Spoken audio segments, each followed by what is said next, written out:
Good evening, race fans, and welcome to the Sim Racing Network's presentation of the Transervice Cup Series, Monday Night Cup Racing for the Sim Racing Net. I'm sorry, for Sim500 Group. Bear with me, folks.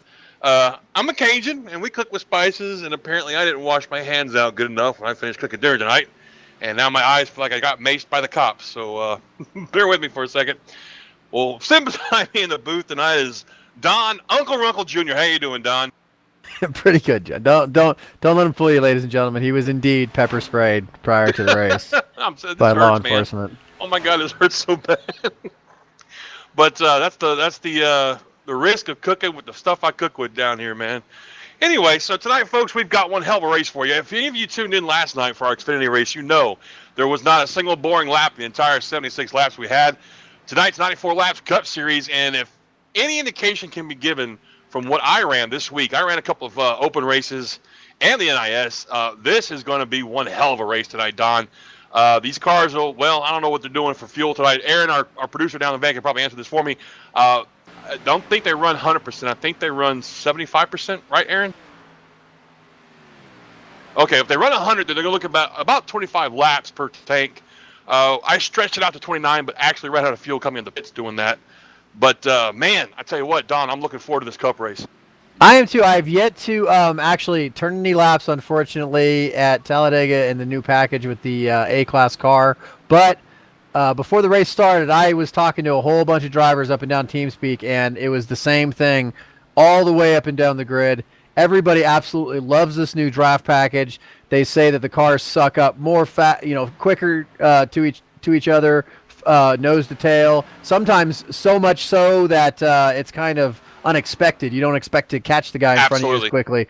So I think we're going to see some pretty intense racing here tonight, actually. I'll tell you what, one thing I love, I mean, and I'm going to be honest with you, there's nothing I don't love about this new Cup package. I've raced pretty much every track they've had come up since the package was released and have not got any complaints, to be completely honest with you. They're all like crybabies. And the ones I hear crying the most and bitching the most are the ones who don't know how to control a race car. They couldn't probably drive a real one in real life, and they damn sure can't do it in sim racing because after a while, and give this to iRacing's credit, that tire model with the fixed setup, those tires give up. You've got to know how to drive a car through a turn, when the tail end's light. And that's all the bitching I've heard. But other than that, I'm like you. Everybody I've talked to loves it, especially on the plate races. And, man, I ran, I think, 3 or 4. I damn near won the NIS Open Sunday morning, Don, and I ran out of fuel. Oh, that's a heartbreaker. And the worst part is I've got the iRacing iFlag digital pit box. I thought maybe it was wrong. Duh. There's no way it's that short. I've got to be able to go all the way. So I ran out. You always Then, have to listen to your gear. oh, dude, and then to top it all off, pitting to take fuel to get that splash to make it to the end, I touched the yellow line on exit. So then they were like, "Oh, hey, unsafe pit exit, come back in." And I ended up going from first to 21st, 2 laps down. But anyway, that's enough about me. Here we go with here. Here we go about tonight's race. Real quick before we get to the grid, folks, I just want to cover the English Auto Dash for Cash. We talked about that last week. Richmond was round 1 for this, and I kind of screwed it up. The guys that are qualified for this and are trying for this prize money, they don't actually get paid yet. They've got to go through basically 3 rounds and then qualify for the final round. Right now, we got 8 drivers in the running for that. It's Trey Edson, Daniel Falkingham, Nick Silver, Dave Comstock, Justin Fuller, Nelson Rivera, Chad Cole, and Mike Kelly. Now, those 8 guys have qualified for this Dash for Cash. It's kind of like a mini season inside of the season, if you will. And after tonight, the points will be tallied up after Talladega, and then they do it again at Dover. And then the final race for the cash is Kansas. And whoever the final 4 are, out of those 8 guys that have the most points come Dover, they'll be the 4 going on to Kansas to race for the cash. So I just want to clarify that real quick.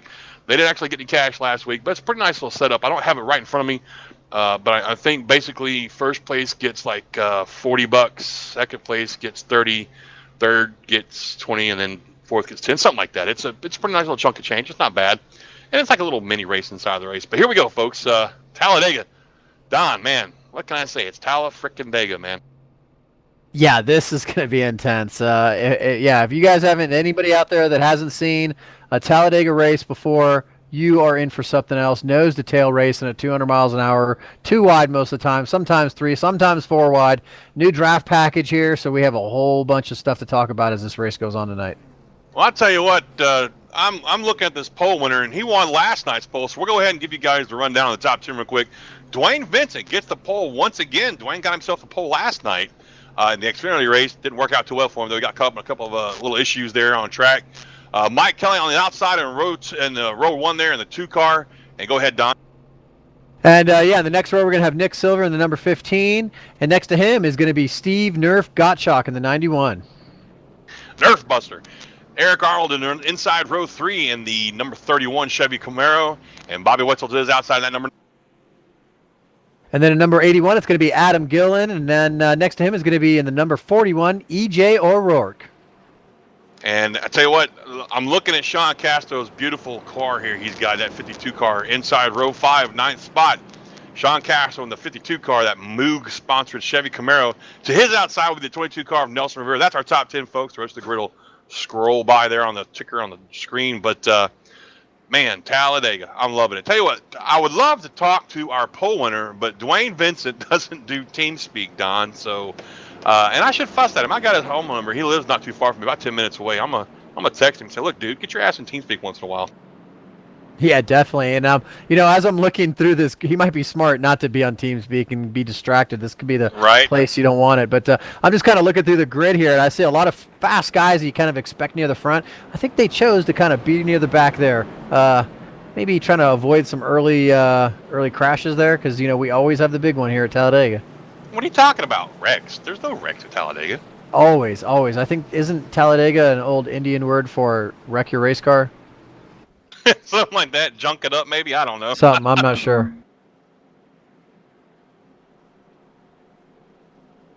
But yeah, right now we got Dwayne Vincent, like you were saying. He took the pole in last night's race. He's also sitting on the pole tonight. So obviously he knows how to get around this track tonight. So he's going to be taking these guys to the green here as we are coming around through these final corners here. The pace car is going to pull off, and it's going to take a while for these guys to get up through the gears. Takes them about a whole lap, really, to finally get up to speed with this draft and just getting them up through these gears. But pace car is pulling off. We got Dwayne Vincent and Mike Kelly leading this field off 2 by 2.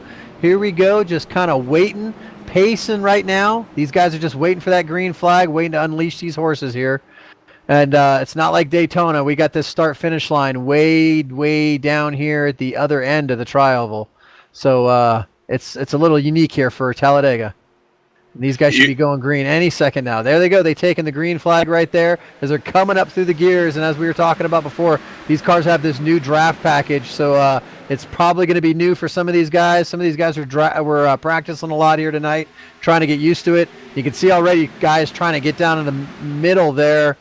You almost got 3 wide action a few rows back down there because guys are trying to get down on the low side. Well, the 81 car, I think that's his plan. There's going to be a couple of guys who are going to drop out of the pack. Right there, Castro doing the 52 also to drop back to the pack and avoid all the wrecks and stuff. But look at this power move on the outside by that 15 car being pushed. That 15 is going to be Nick Silver being pushed by Eric Arnold in 31. We saw this last night. Arnold's a damn good pusher. He just didn't make it through one of the big ones, I guess you could say. But on the outside, still O'Rourke up there now being pushed by Falk. Oh, look at that. Oh, my goodness. The 31 almost jumped up to block that momentum they've got on the outside line, but thought better of it, ducked back down. And I don't think O'Rourke even lifted there, Don. No, it didn't look like he did. And, yeah, O'Rourke, he is definitely bold right there. He had no plans and lifted at all. He was going to go to the outside and just take those guys right to the front. He's still up front. Those 4 cars up top are trying to make it work on the outside. They're falling back just a little bit. You see them get in they try to get low a little bit, get a little bit of a side draft, and now you see that high side gaining momentum once again as they're coming down the backstretch. Coming down the backstretch on lap 2, folks, for those of you that are familiar with NASCAR and know your stuff, today would have been Dale Sr.'s 68th birthday. So in honor of that, we're going to go silent on lap 3 for a whole lap and let you enjoy your memories, your fondest memories, or maybe your worst memories of the Intimidator, the man that really just kind of set the bar for everybody in this sport. Going silent on lap 3. We're going to put a little logo up there for you to look at and just kind of think about Dale Sr. and what he meant to this sport.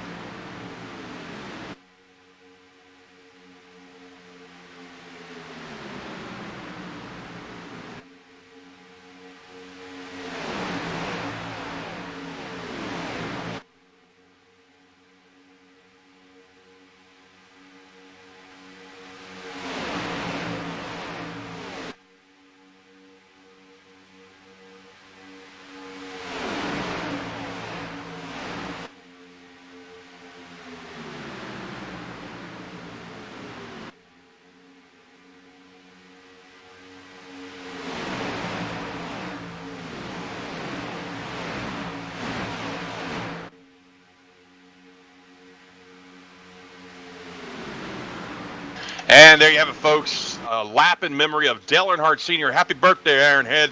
We miss you, buddy. I tell you what, one of my fondest memories, and I'll never forget this, Don, is that 1994 October race in Charlotte.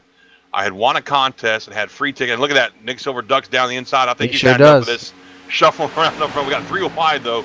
Jimmy North up there up high with Dave Comstock. They're trying to make that third line work. But as I was saying, I met the Intimidator down in the pits. I had garage passes and got to chit chat with him for a little while, and even got to help push that number 3 Chevy Monte Carlo out on the starting grid for that race. It was a memory I'll never lose. I loved it. Yeah, that's pretty cool. That'd be a damn good memory to have. Well, in the meantime, folks, we've got a race here at Talladega. Our pole winner, Dwayne Vincent, that number 13 Tabasco car, is kind of falling back a little bit. I think he's just trying to take it easy and trying to stay out of trouble. But look at that high line there. We got Don, the 48 of Jimmy North, the 42 of Comstock. And they made a lot of ground up there, but unfortunately, it looks like they're just going to kind of fizzle out right there.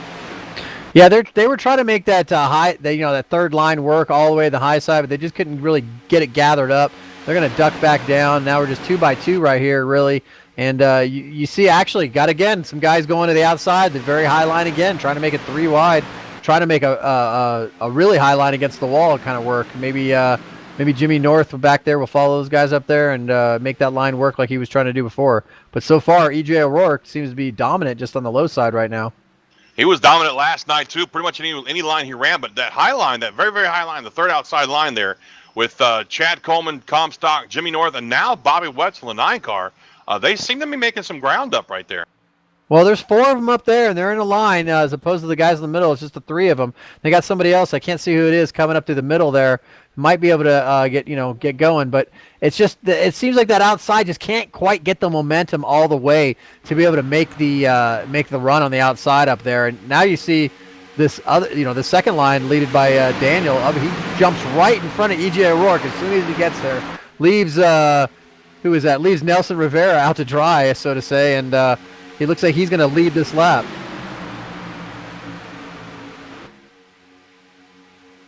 And it looks like Daniel's going to be able to lead that lap there. He gets right in front of E.J. O'Rourke. And E.J. didn't even let off the gas on that one, too. E.J. is pretty aggressive at these restrictor plate tracks. He knows what he's doing here. But he's just right on the bumper of the number 39 there, just pushing him along. And they're making that low line work right now.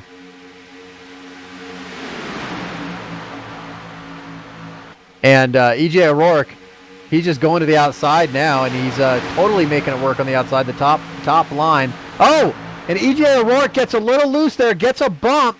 I'm not sure who he got a bump from there, but he saves it. He's on the bottom end of the track. He's going to hold on to it. He doesn't hit anything. He gathers it back up.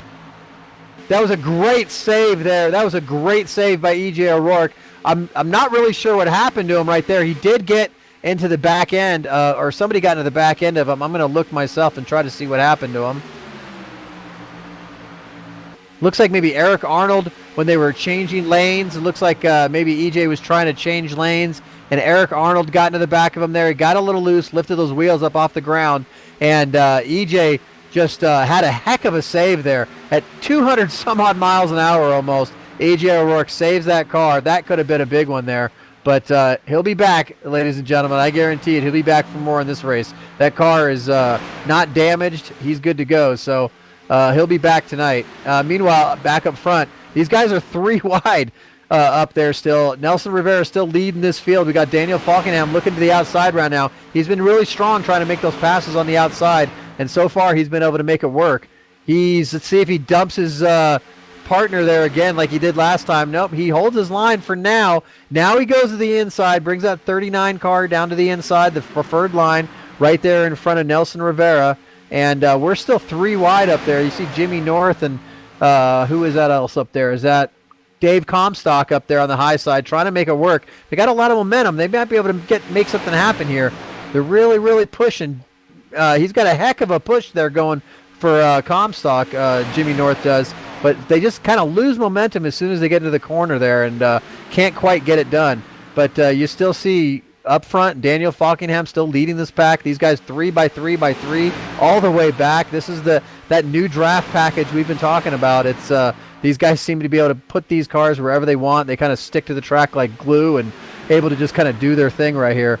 And you see Daniel kind of moving a little bit high up on the track there. He's kind of maybe protecting his line there a little bit. Seems like the low line is still the preferred line here as far as where you want to be on the track. I haven't raced in this package myself yet, so I'm kind of not experienced about how these things are handling, but it really, really looks like these guys are really enjoying driving these cars right now. As you see, that middle line once again is pushing its way toward the front, trying to take a peek there on the leaders, trying to get a good little run there. They're not really getting that good little draft on the side. Just 3x3 still. And look at this, guys still going to the outside, making it 3x3. These guys are not giving up. We're only on lap 10 here, ladies and gentlemen. These guys are just not giving up. We got a whole hornet's nest here with these cars. And right now, Daniel Falkingham is the one that's just in control of this pack. He's staying on the bottom right there. Nelson Rivera has been on the bottom the whole time pushing him. And these two have just been able to make it work right now.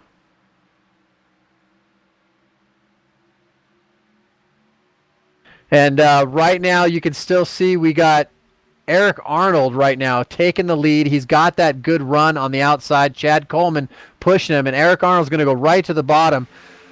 We're going to take a break real quick. We're going to have John back. He had technical difficulties. We're going to have him back hopefully here soon.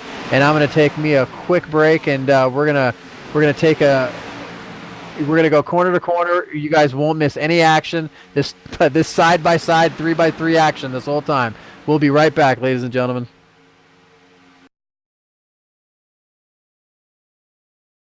All right, Watson, let's analyze the chemicals in this cigarette smoke. Cadmium? Check. Formaldehyde? Check. Arsenic? Sir, isn't arsenic what they used in rat poison? Yeah, isn't arsenic what they used in rat poison?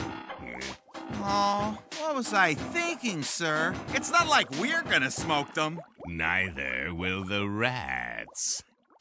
Tobacco is no joke. Cigarette smoke has over 7,000 chemicals. Learn more at thefactsnow.com.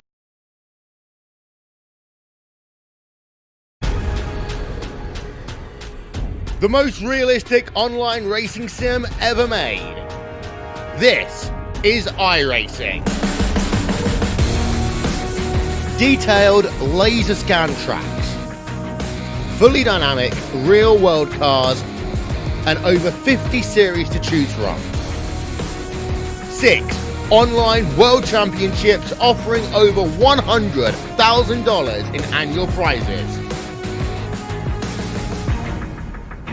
This is the original esport racing game. This is iRacing.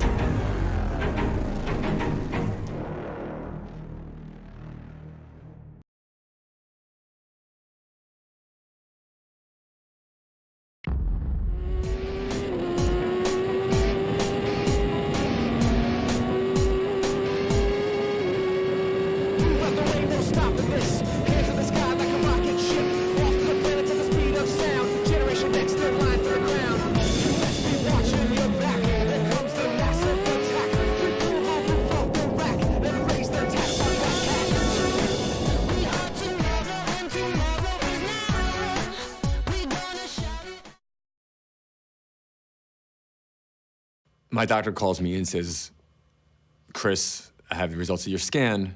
This is saying you have lung cancer. And that was probably the single most shocking thing anyone's ever told me in my life. How can I have lung cancer? I'm 39. How can I have lung cancer? I do kick myself almost daily for ever starting smoking. I really do. Quit your way. Visit tobaccofreeflorida.com.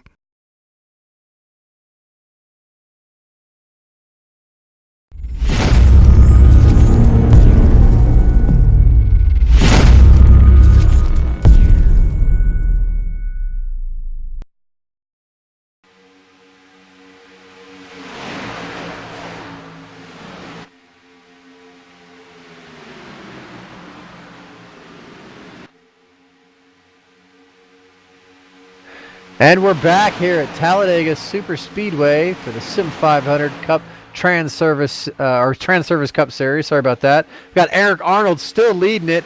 Daniel Falkingham looking at the outside right now. These two guys pretty much been to the front the whole night. They've been just kind of swapping the lead back and forth. We've been seeing this three wide racing. Sorry, all the way back this whole time with this draft package. These guys have been able to make pretty much any line work.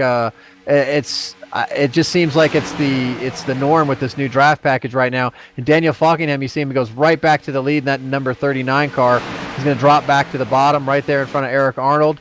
And like I said, this has been the norm for him tonight. Pretty much just been able to keep that car right there up in the front. And if he gets past, he just kind of, maneuvers himself right back into that position there. We're not going to have John maybe back on tonight. He's having some technical difficulties tonight. We might have our producer Aaron chime in with me here a little bit tonight. So bear with me tonight, folks, because looks like I might be doing the rest of this race kind of solo tonight. So just bear with me tonight. I'm doing the best I can. So, but back into the race, we still got Daniel leading the race here with Eric Arnold second. He just, like I said, these two have just been able to make it work nose to tail. One thing I've been hearing tonight is the drivers talking about overheating issues. You don't want to have that nose too much behind another car. You can't overheat these things. And I was hearing a few open races from some other drivers here on the iRacing server that after about 5 or 6 laps, some of these guys were actually blowing motors. And, just happens when these cars don't get air to them. It is at Talladega. These cars are running very high RPMs. They are running very hard the whole entire time. So they do have to breathe a little bit. And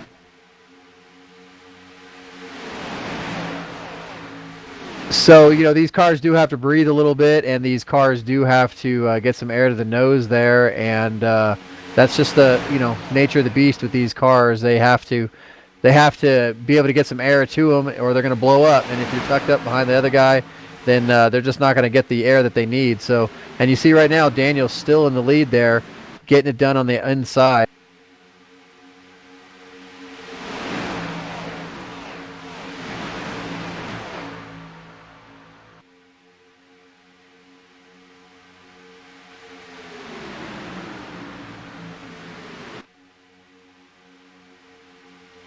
We still got 3 wide action here.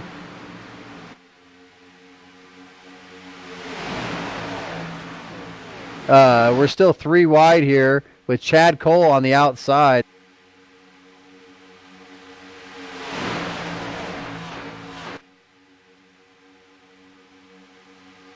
Daniel Falkingham's losing the lead there with Chad Cole on the inside. He got the draft from the number 12 there, and was able to pull off the lead. These cars.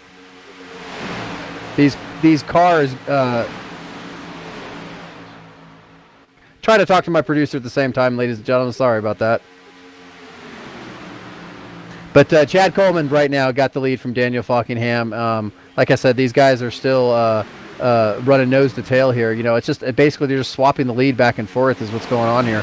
I think Daniel still probably has led the most laps tonight, but as far as losing it, he's losing the lead, but he's able to get it back from just putting his car in the right place at the right time here. Yeah, Don, I just think they really got to sort out that top line if they're going to get by. That bottom line. The bottom line just seems to be the preferred line right now. And they're not really sorting out those other lines. They keep jumping around and they're losing the momentum of the lines.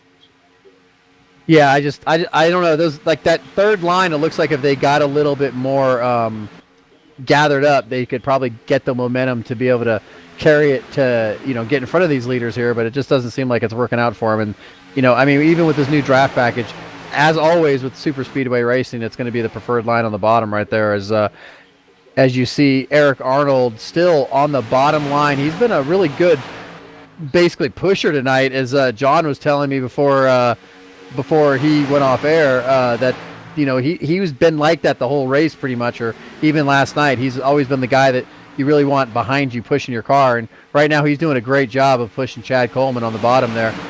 Daniel, as usual, is still fighting on the high side there, though. He's still trying to get it done.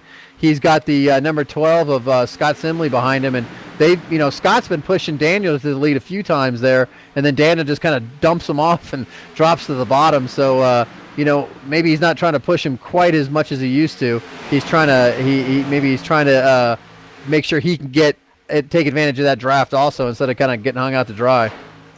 Yeah, and the guy that I feel sorry the most for is the guy that this pack is catching. The guy that had the save of the race, in my opinion, so far. EJ O'Rourke has really that little blunder he had really messed up his race.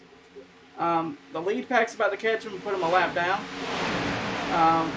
And I think he'll still be the first car lap down because I don't see anybody close enough to get lapped again. So he's got to be praying for a caution inside that 41. Yeah, right now I know. Yeah, I know he's probably cussing on the mic right now because that was just a bad position that he was in early on in the race, and kind of got bumped bad there, spun to the inside. We saw it earlier. He kind of just he saved the car. He didn't hit anything. Nobody wrecked, but he lost the draft. And unfortunately, once you lose the draft, all these cars are just going to come around and it's just going to be a matter of time before you go a lap down. So if he stays where he's at, he's going to get the lucky dog. But that's only if we get a caution here. So far, these guys have been running green, and I'm kind of flying, running on the seat of my pants here, ladies and gentlemen. So I don't really have the different stats that would be in front of me necessarily that John would have. So these guys are due to pit, I would guess, somewhere. I think he was saying around lap 25. Right now we're on lap 24, so I'm guessing these guys would be ready to be pitting here soon. I believe and he normally said it was 29 was the window. 29 was the window. Okay. So, but one thing I did notice, we got a big pack now. I mean, it was spread out for a while, but with this draft package, it's just turning into a giant pack again. It seems like all the cars have grouped together, and it's just a giant pack. And this is some awesome racing. I really commend iRacing on the work that they put in with this new package. Yeah, they did a great job on this new model here and everything. And like Aaron was saying, these guys should be pitting here, and we're probably going to see them pit here in the next 5 laps or so. And that's what I'm saying is, these guys got all grouped together again. Usually just before they're about to pit, you see these guys try to maybe get single file so they don't basically run up on each other when they're going to go pit. But these guys are still basically trying to go 3 wide. And yeah, this race has been incredible. This draft package has been great, and I'm just bummed out that I haven't had a chance to run one of these A-class cars in this draft package yet. And you see EJ. Oh, no, that's number 42 of Dave Comstock. I'm sorry. Dave Comstock right there. We've talked about him earlier. He's getting pushed to the lead right there by Daniel Falkingham on the outside. And let's see if he's going to stay up there or maybe drop to the inside of Eric Arnold, because these guys are going to be pitting here soon. I'm sure you're going to see a lot of guys probably take 2 tires or no tires on these stops. Yeah, and, I could just keep seeing the same thing over and over. It's just, they get the momentum on the higher line, and then they push around the bottom, and then they jump down, and then the other car behind them goes around the outside. It just keeps repeating itself, like recycling the leaders. Basically, is what I see going on right now. It's like leapfrog, basically. It's basically what I'm saying. It's Correct. Like leapfrog in the draft right now. It's because you've seen Daniel. He's pretty much been there the whole time. As you see Dave Comstock right now jump down in front of Eric Arnold on the inside there, and Daniel Falkingham on the outside kind of lost a little bit of momentum when you saw Dave do that, but he'll be right back up there because he's got a good push there by the number 12 of Scott Simley. So these guys, it's going to be a matter of time before they just get 2x2 again, and even 3 wide, because this draft pack is just allowing it. These cars seem so stable in the draft. You see them moving around a little bit in the dirty air. You see them moving around when they're getting pushed and everything else, but for the most part, these cars are extremely stable at going 200 miles an hour, so close to each other right now. And you see that outside line again gathering up, trying to gain that momentum, trying to make that run on the leaders. And here we're on lap 27. We should be seeing pit stops here, I would assume, in probably the next couple laps. One thing I noticed, that second line is kind of merging to the bottom because everybody's getting ready to come to pit road here, I would assume. Yeah, I think you're right about that. I think you're right. I do, Aaron. I think you're going to see that right now. You see Daniel, like you just said right there. You just called it right there. Daniel looked like he was kind of looking for a spot. He was slowing down just a little bit so he could find an opening on the low side there. I bet you're right. I bet you're going to see a lot of guys coming down pit road here maybe in this next lap. That's the thing. You don't want to make any mistakes on pit road. At a track this big, speeding on pit road or sliding through your box, it could be so big at this track. Did you see a wreck behind there? There's a wreck in the back, or I'm going to see who that was. I think 43 was involved in that. And I'm looking right now. We're going to get a replay going on. From what I'm seeing on my end, and my producer's going to pull it up. Like I said, I'm kind of flying on the seat of my pants. It kind of looks like the number 6 of Lockhart and the 43 got it together, and the 43 got turned around. The number 63 of Brian Boris Cook had nowhere to go and just basically T-boned the 43, and then you can just see the mayhem that ensued after that. Again, yeah, you'll see the number 6 get into the 43, just turn him, hook him around. It looked like E.J. O'Rourke was in that. Just, yeah, we're about to have pit stops here, I think, and these guys, caution comes out at Talladega here for the Sim500 Transervice Cup Series. And, yeah, like I said, it looked like John Lockhart maybe just came down a little bit. I couldn't tell if it didn't look like netcode. They made contact. They definitely made contact there, right in the back, the number 6, right in the back of the 43. And Brian Boris Cook was just nowhere to go for him at all. I just think that was a product of everybody shuffling down, getting ready to go. And I agree. The car made the wrong wiggle, and it's Talladega, and that was it. Yeah, It was a whole lot bigger. A lot of those guys in the middle of the pack really did a good job missing that. No, they did a fantastic job. Like you said, that could have been a lot worse than it was. They did a fantastic job there. A lot of guys, it could have been a lot bigger than that. And I think is what you said too, is everybody was kind of shuffling to get to the bottom of the track there. And I think that's all that was a product of there. I think that John was just trying to get to the bottom of the track, and it looked like those guys just kind of made contact. And like I said, Brian Boris Cook and E.J. O'Rourke, some of those guys just wrong place at the wrong time and just victims of that wreck there. As you see, these guys are coming down pit road now. Dave Consock, our leader, is going to bring them down pit road. And, yeah, we'll see. I bet you a lot of these guys are probably just going to take 4 tires and fuel because we're under caution. You might as well. Yeah, Dave Comstock gets into his box clean. Really clean stop, it looks like, for that driver. The Carolina product. Daniel Falkingham's in his stall. He got in clean, it looked like. Our sitter. Comstock's coming out.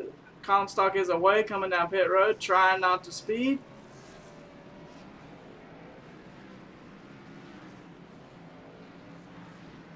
And it seems looks like Comstock's going to to race off pit road.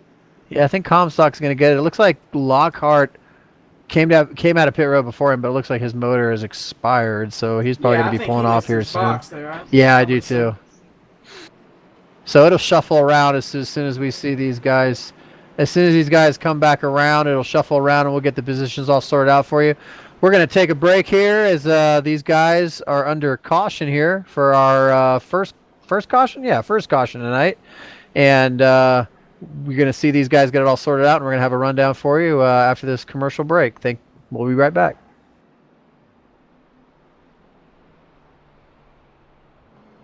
All right, Watson, let's analyze the chemicals in this cigarette smoke. Cadmium? Check. Formaldehyde? Check. Arsenic? Sir, isn't arsenic what they used in rat poison? Yeah. Rat poison. Oh, what was I thinking, sir? It's not like we're gonna smoke them. Neither will the rats. Tobacco is no joke. Cigarette smoke has over 7,000 chemicals. Learn more at thefactsnow.com.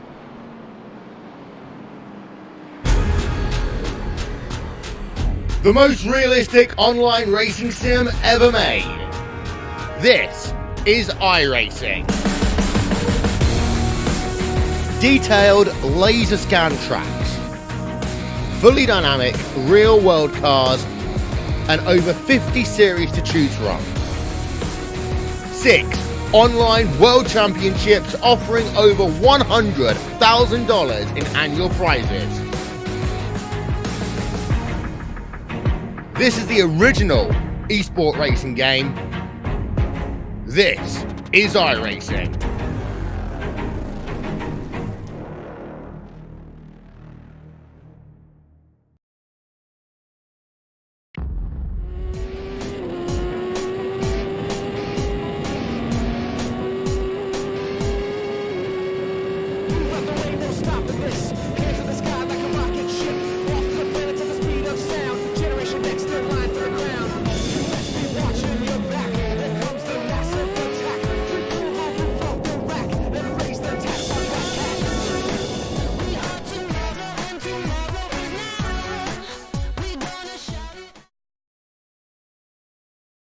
My doctor calls me and says, Chris, I have the results of your scan. This is saying you have lung cancer. And that was probably the single most shocking thing anyone's ever told me in my life. How can I have lung cancer? I'm 39. How can I have lung cancer? I do kick myself almost daily for ever starting smoking. I really do. Quit your way. Visit tobaccofreeflorida.com.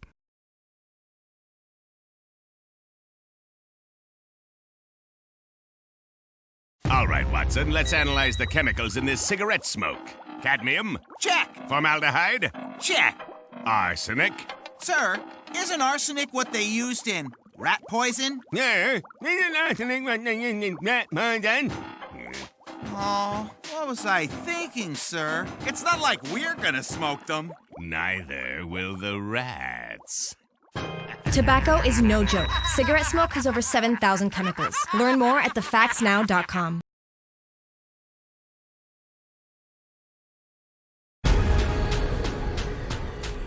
The most realistic online racing sim ever made. This is iRacing. Detailed laser scan tracks, fully dynamic real world cars, and over 50 series to choose from. 6 online world championships offering over $100,000 in annual prizes. This is the original esport racing game. This is iRacing.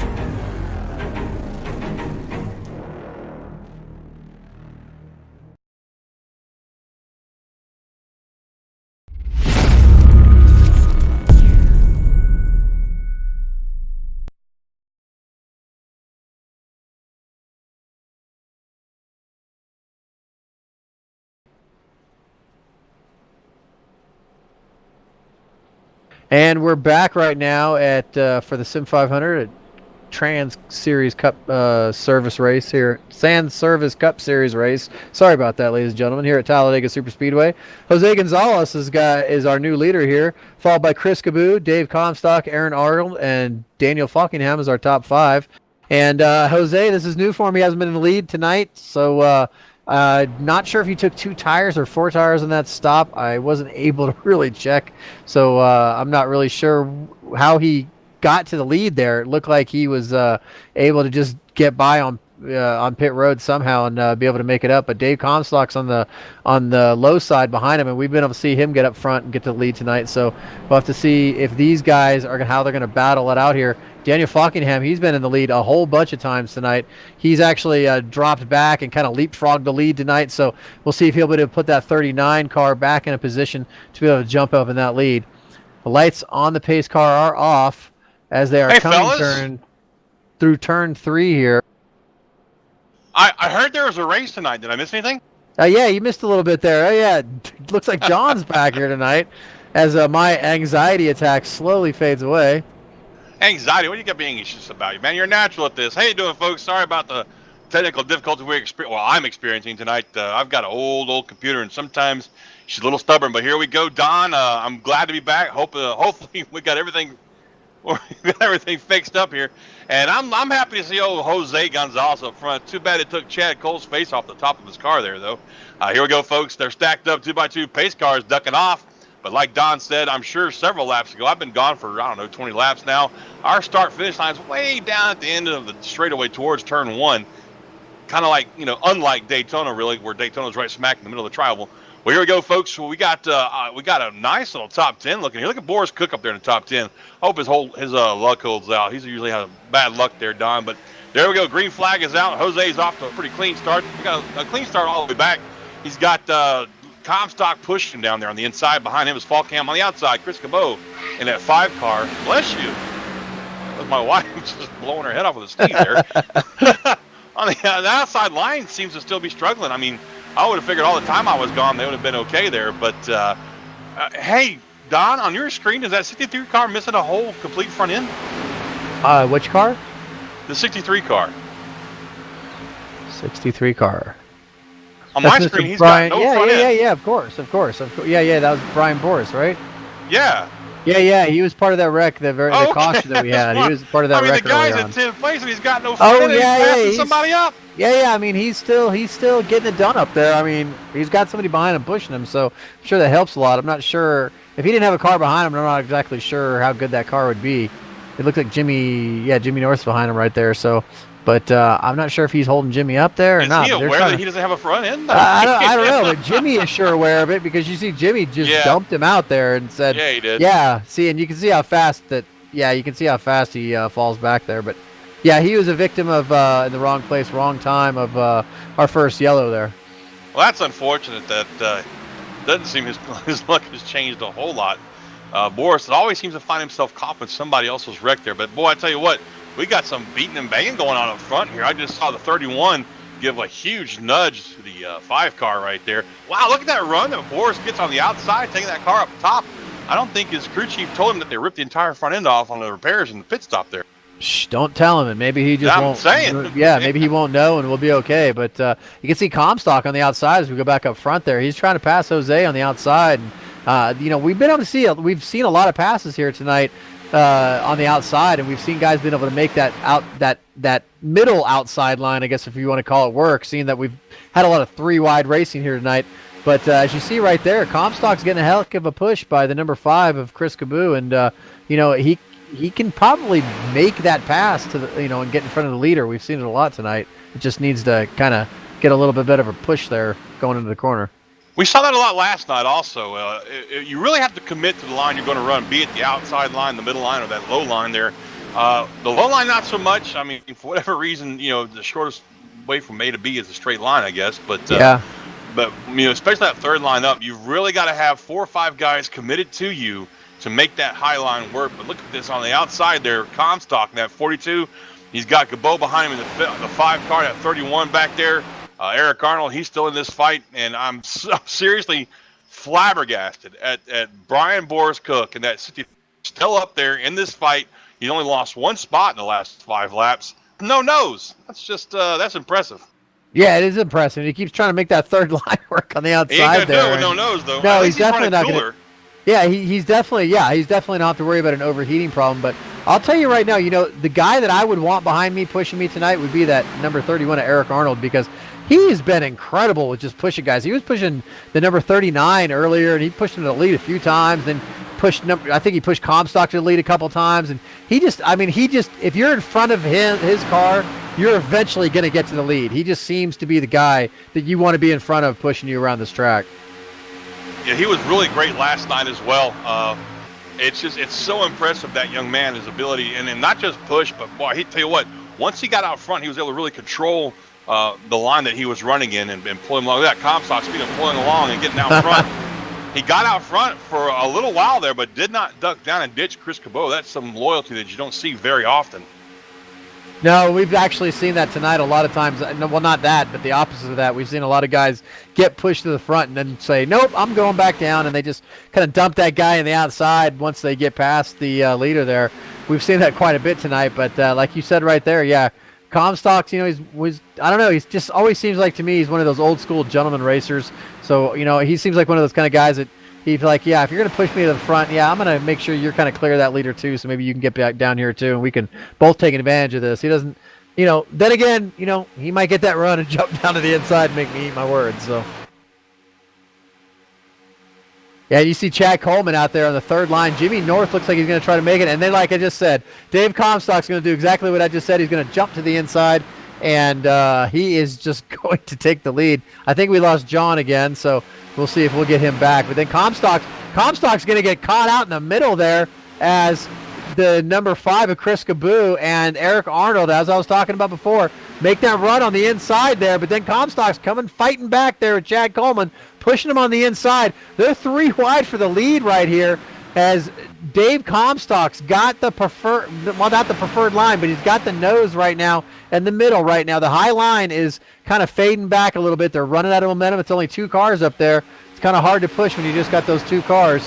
Well, I think that was a product of that middle line getting back together quicker than the other lines. Yeah, I think exactly what it was. They gathered up better. There's a lot of experience in the driver's seat of the 42 and the 22. I mean, those are very experienced sim racers. Top drivers in my opinion, and they know how to get it done on super speedways, especially the guy in the 20. Oh yeah, definitely. These guys are all experienced racers. They know how to get it done, especially here at these super speedways. Like you said, Dave Comstock's definitely an experienced driver here, but right now we got Jose Gonzalez on the bottom. That's been the preferred line, which is pretty much the preferred line in any super speedway. But you can see Dave Comstock, he's got a heck of a run on the outside with Chad Coleman, Chad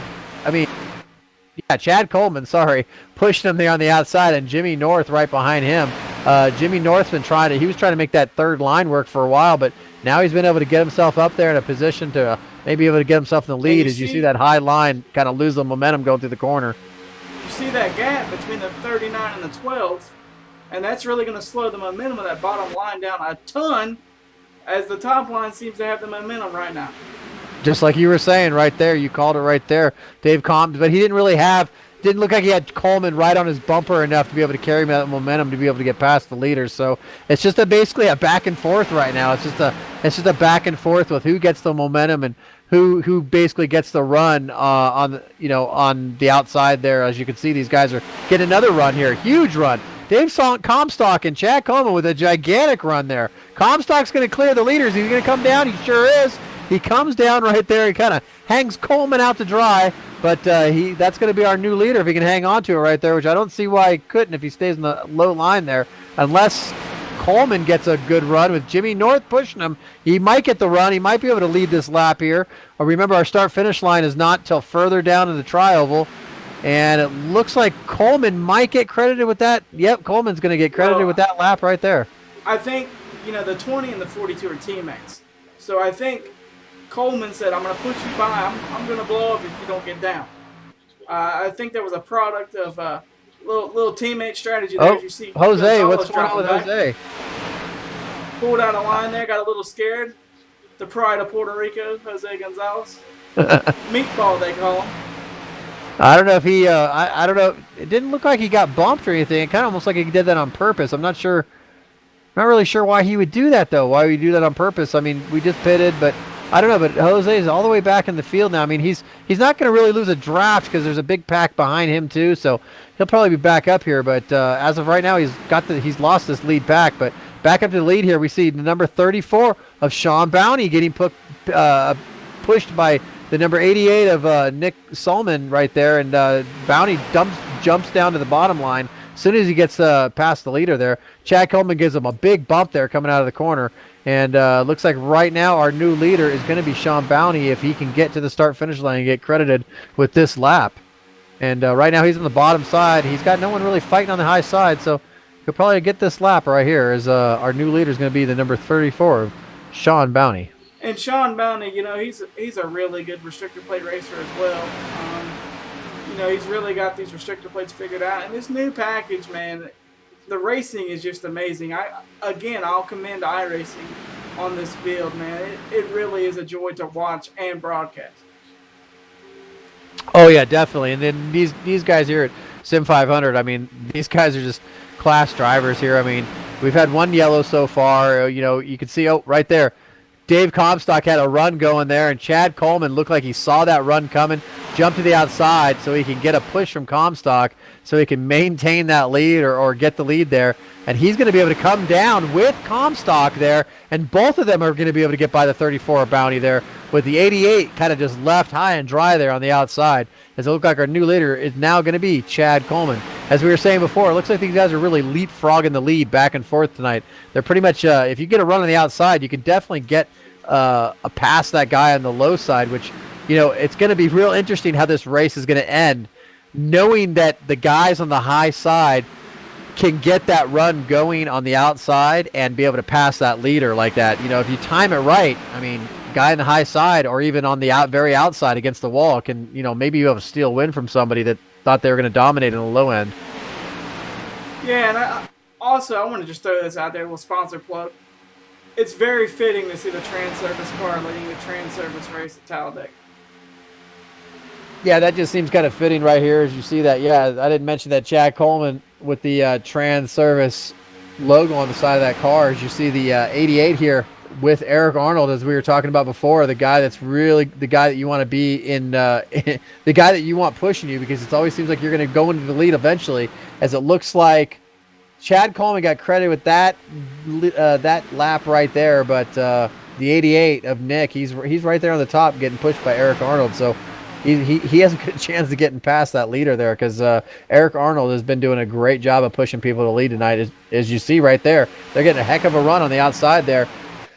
He might be able to push that 88 past him right there and see if he dumps him out. He does. He dumps down to the inside. Eric Arnold once again be able to push somebody to the lead, but not be able to kind of go with himself there. And he might be able to get some help from behind from the number 5 there of Chris Caboo. And now that I think about it, I mean, you gotta look at it this way. That bottom line, everybody's so close on the bottom line, they're having to check up. The reason why that top line gets so much momentum is because it's wide. The track's essentially wider at the top, so they're not having to lift as much, and that's why you see those guys at the top get that run down the backstretch.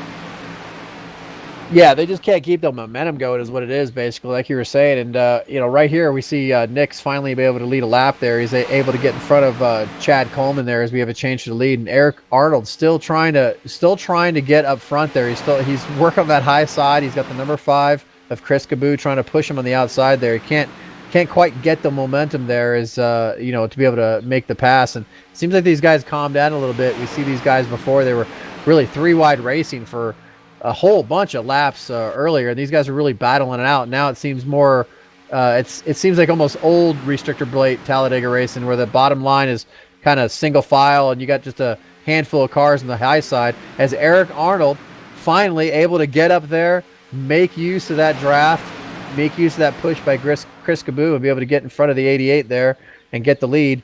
And looks like Eric Arnold kind of gets hung out to dry there as they go to the high side, and now he's going to be on the bottom, and he is going to lose the lead. Well, he's on the bottom side, so he's probably going to keep that lead. Yeah, he's going to keep that lead because the outside line is going to lose his momentum. But Eric Arnold's going to keep that lead right there on the bottom right for now. He really got lucky there, because that little move cost them so much time and momentum. Yeah, it cost him a lot of time. I mean, that little bump, that little wobble there did really cost him a lot of time, because the high side got a big run there on him. But he was, he's on the low side. That's preferred line. So as long as you kind of keep your foot in it, you'll do pretty good down there.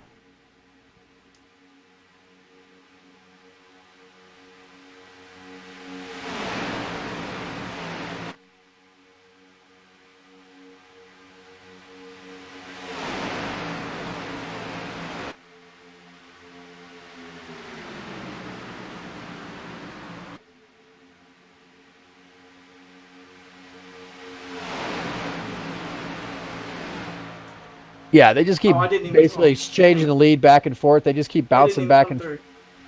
They just keep, sorry about that, we're having technical difficulties, guys. These guys just keep bouncing back and forth, basically leapfrogging the lead here, as you see the number 5 now of Chris Caboo is going to take the lead as he jumps down from low in front of Eric Arnold. And right now, Nick Solomon looks like he's just trying to gather it back up there. He was kind of blinking a little bit earlier. Might be having a little bit of internet issues, a little bit of internet problems. But you see on the low side there, Eric Arnold's got no one behind him to push him. So that high side looks like they're going to probably be able to take advantage of that, unless those other cars on the low side can suck up to those leaders there. It's really amazing that blinking doesn't, you would think it would slow him down, but it's not really him blinking. It's not really slowing that top line down. Well, I mean, he was earlier, but no, you're not. You're right. It's not slowing the line down. It's just kind of hard to draft when somebody kind of blinks out like that. But it's funny right now. It's like that low line. It's just those two cars by themselves, and it's like we have a whole 5, 6, 7 cars. Well, now we got somebody diving down low there. Looks like the number 16 there of Steve Ritter is going to dive down low with those leaders and add to that low line there. But that low line for the longest time was just those two cars. And you can really see this field is really stretched out here. That low line is really kind of stretched out. You still got those cars up high, but for the most part, compared to what we saw in this first half of this race, these guys have really kind of thinned it out a little bit, thinned out the herd, so to say. You see the 20 of Chad Coleman just got shuffled out. not sure what happened there. I'm assuming the big gap on the bottom was because somebody got hooked, or somebody almost wrecked on the bottom, got loose, and it seemed like everybody sorted it back out. The bottom line starting to come together again, but I just think we're just going to keep seeing that top line leapfrog all night. Yeah, he got himself back into the back of the field there. He's still in the draft, so he'll definitely work his way back up there again. No harm, no foul there. Didn't hit anything, didn't damage his car. He'll be good to go. But back up front, yeah, you see the number 5 of Chris Caboo is still leading this race down at the bottom there. Nick Solman, I hope I'm saying his name right. I'm probably not. I'm slaughtering everybody's name. But he got credit with leading the last lap there. That high side, like I said, they can definitely get a run, especially in the last lap here, and get a win. I mean, just because you're on the bottom side doesn't mean you're necessarily going to win this race. These guys on the high side definitely get that momentum to be able to get that nose up front and be able to, take a checkered flag here on the last lap. Because, like I said, Nick, he got credited again with leading that last lap, even though right now he's side by side with third place going down the backstretch. But these cars just keep bouncing back and forth, exchanging the lead here between the two, the high line and the low line. Yeah, it's really, it really is a fun thing to watch, and it is Nick Solomon in the 88. Nick Solomon. Okay, thanks. Solomon, okay.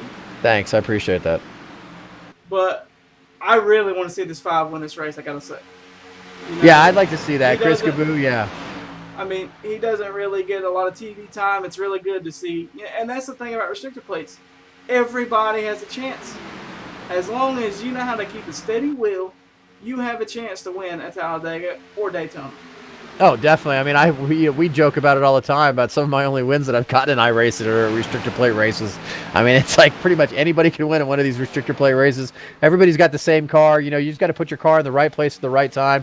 And it's like, it's like a game of checkers or whatever, chess or whatever you want to call it. And, you just got to be able to make the right moves at the right time and survive at the end. We always talk about the big one. We've already had a caution tonight. Necessarily wasn't the big one. Only took a few cars out, but there's still the opportunity for a big one to happen. These guys racing so close together at such quick speeds that anything that happens in front of some of these guys, it's hard to react quickly to something like a car that's spinning in front of you. And plus, it's a lot of people don't realize is when you're in a pack, especially on the low line like this, it's really hard to see past the spoiler or the wing in front of the past that in front of the from the car in front of you.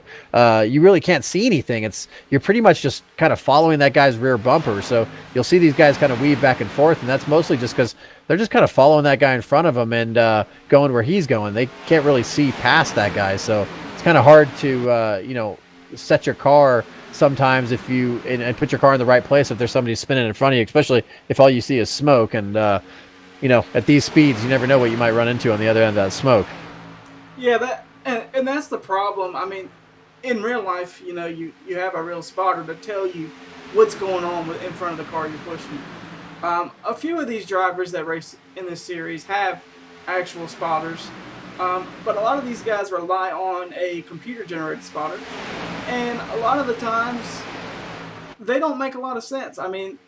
They'll say you're clear when you're not. They'll say you're not clear when you are clear.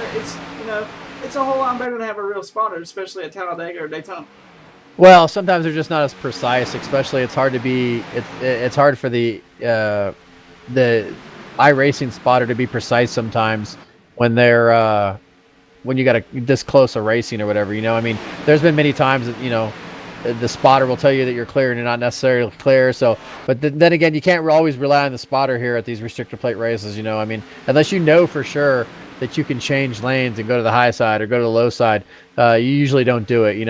We just see Nick there in the 88. He went to the low side. It was pretty obvious that he was going to be able to make that move, so he did it. But like you said, a lot of these guys do have spotters from their teams or real life spotters, friends or whatever that help them navigate this race.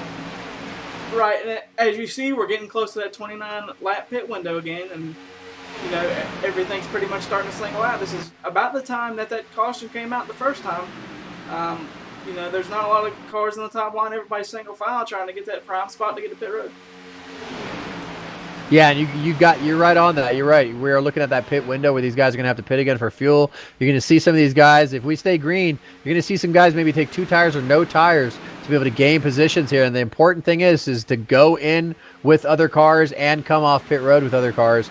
Mistakes can be definitely made on pit road. You don't want to speed. You don't want to have an unsafe entry into your pit box, slide through too far right, too far left. You want to really nail these pit stops because, these guys stay under green. We don't have a yellow. Any mistakes on pit road transfers to huge losses on the track. And right now, I think, like you said, Aaron, I think we're getting ready to see green flag pit stops with these guys because they all look lined up on the bottom. Man, I want to give a shout out to the dude in the 63. Brian Boris Cook. Modified car out there. Right?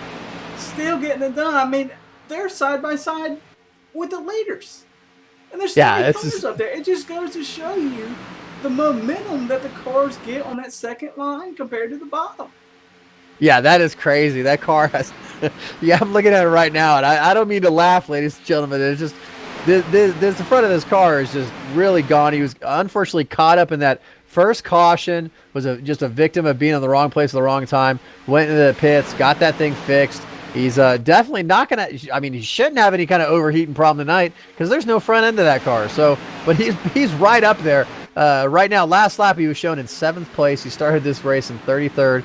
No front end of that car, and he's still battling it out. He's still right up in there in the draft. Get it done. You're just going to see guys right now peeling off, going down pit road right now. Yeah, trying to see who that was. It looked like the 5 was the first car. Yeah, I do believe you're right. And a few others, but we're going to stick with the leaders here. Just to, it looks like Bobby Wetzel's going to take the lead here. Bobby, he's going to try to. He's going to be on the outside there. And like I said, there's the guy that gets everybody to the lead right there. I was talking about Eric Arnold. Nope, but Eric Arnold goes to the inside. I'm assuming it's because he's going to pit here soon. He's probably going to want to be on the inside there. I'm sure Bobby Witzel's probably, he's probably going to try to get to the bottom here soon. Yeah, you can see him squeeze in front of Brian Boris Cook there. And I'm pretty sure you're going to see a lot of activity on pit road right here on this lap because these guys are all single file. These guys are all waiting to get down pit road. And no, we only see one car peel off pit road. I believe that was Brian Boris Cook that peeled off pit road. It looked like, from my point of view, it was a 63 as well. I do want to say that I'm a producer here. I am no way, shape, or form a broadcaster. I hope you guys are enjoying the effort that I'm putting in. I know the cameras aren't what you wanted them to be. I'm trying to do the best I can doing 2 jobs. Oh, we got Guile Brooks in the booth with us tonight, though. Now he's going to bail us out a little bit and help us out here. I'm on my way, so I'm making my way up the stairs to try to help out here. Yeah, Guile Brooks. We've been having, just bear with us tonight, folks. We've been having some technical issues tonight. John had some technical difficulties, so he's not probably going to be making it back with us tonight, unfortunately. But we're still trucking on here. As you see, our leaders coming down pit road right now. The number 35 of Daniel Falkenham's coming down pit road. The number 88's right there with him. We got Eric Arnold with him. We got 4 cars right here coming down pit road. Trying to see who that other car was back there. I couldn't make it out. But these 3 guys are going down pit road. I think it was the 99 right there is what Aaron's saying, Tommy Ryan. But it looks like Bobby Wetzel's going to get credited with leading that last lap.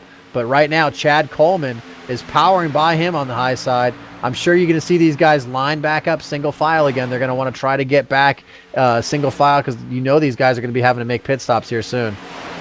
And there's Brian Boris Cook on the low side. He's just trying to hold his own. He's just trying to be on the bottom there. No front end of that car, but he's still been battling all night. And nobody's going to help him. And I think this is when we're going to see him, Tons really of guys coming out. down pit road. Tons of guys coming down pit road now. Chad Coleman, Sean Bounty. We got the number 9 of Bobby Witzel's coming down pit road. Tons of guys coming down pit road. Looks like almost half the field. I see Jimmy North, Dave Compton. All these guys coming down pit road. And it looks like we're going to have Justin Fuller is going to be our leader for right now. We have green flag stops going on right now here at Talladega. Look like everybody pretty much got in and out safe. Got the number 51 of Justin Fuller in that Sim Speed Shop car right there. Leading this pack. I'm sure he's going to be making a pit stop here right real quick. Got Trey Edson right behind him, and then number 81 Adam Gillen behind him. I will say Justin Fuller coming down pit road. As the 51 and 40 come to pit road to the service of their crew, those two guys, we haven't talked about them all race, but they will figure out a way to get it to the front. Those guys being the 51 and the 40. Really experienced racers in iRacing.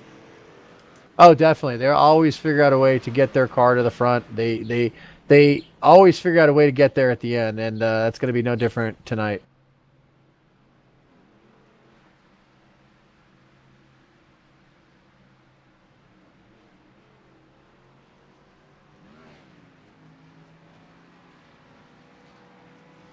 And yeah, right now Justin Fuller is still leading. He's racing off pit road right there with Chad Coleman. Good race coming off pit road between these two, actually. And Adam Gilliland's going to be the driver that's credited with leading that last lap. And we're going to have Aaron's going to chime in every now and then. You feel free to keep on chiming in, Aaron. We appreciate your services tonight. Like I said, we're just kind of going off the seat of our pants here tonight, ladies and gentlemen. John fell out, so I'm just kind of trying to do my best here. But we got Gael Brooks here, known this guy forever, and we're just going to hey, we're just going to talk about racing. That's all we're going to do tonight. So we got a good race going on here, Gael. Glad you can join us. Yeah, so glad I was able to make it. Sorry, I was trying to get here sooner. I had an appointment with some air conditioning experts, but able to hop on here. I was saying it's nice to actually be able to share the booth with you. I say I've covered for you before, but I haven't been able to join the party. So looking forward to finishing this one up with you. Yeah, I appreciate it. Someone else to talk to. I don't have to talk to myself. Plus, Aaron can concentrate on working those cameras there and doing his job there behind the booth. The great job he does. Going back up front there, it looks like Trey Etzen is our leader here after all these pit stops cycle through. A lot of these guys are just kind of still getting sorted out. Some of these guys maybe came in with a big pack and trying to get sorted out with their draft and everything else. But right now what we're showing is Trey Etzen's going to be our leader, followed by Justin Fuller in the 51 car, Adam Gillen 81 car. Daniel Falkingham is going to be fourth in the 39 car, followed by Tommy Ryan. That's going to be our top five right there so far. And you can see these guys up front. They're too wide again, really just battling it out. We're probably going to see some three-wide action here again, I think, because these guys are going to get racy here at the end.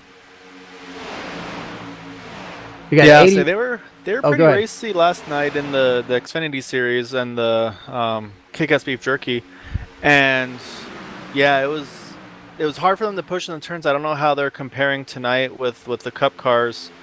But yeah, they try to make the three wide work, but it seemed like 2x2 is the best they were doing initially. But I think these cars are able to suck up a lot better though.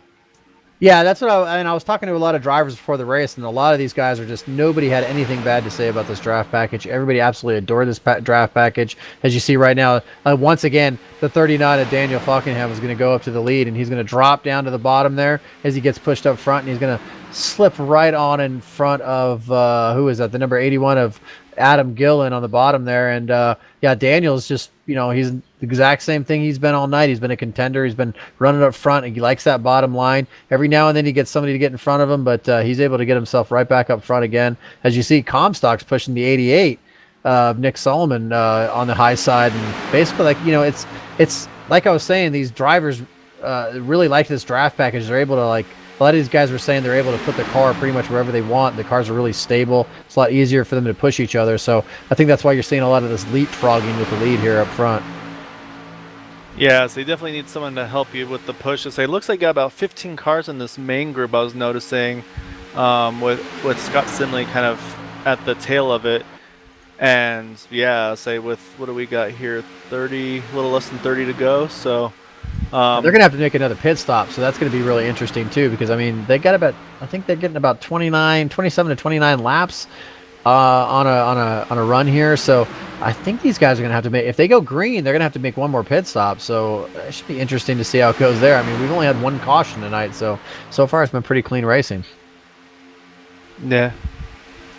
Well, I want to point out the move that Adam Gilliland made. He was, I mean, the 81, 42, and the 40, they're teammates. But the move that Adam Gilliland made to get to that number one spot on that top line was absolutely amazing. And he turned the wheel and went for it. Yeah, he's definitely making some moves out there that are impressive. He's making that high side work right now. It's like, we see Daniel in the 39 and Dave Comstock there on the bottom. Those two guys are just really dominated at these so far in this low line of the restrictor plate races. They just get it done. They really are able to keep it on the bottom there. But right now, Adam is just on the high side, really getting the momentum. He's trying not to. I look like he didn't want to leave the 88 out to dry, but he was like, I got to get on the bottom there. And he's definitely getting on the bottom. He looks like he's going to take the lead there.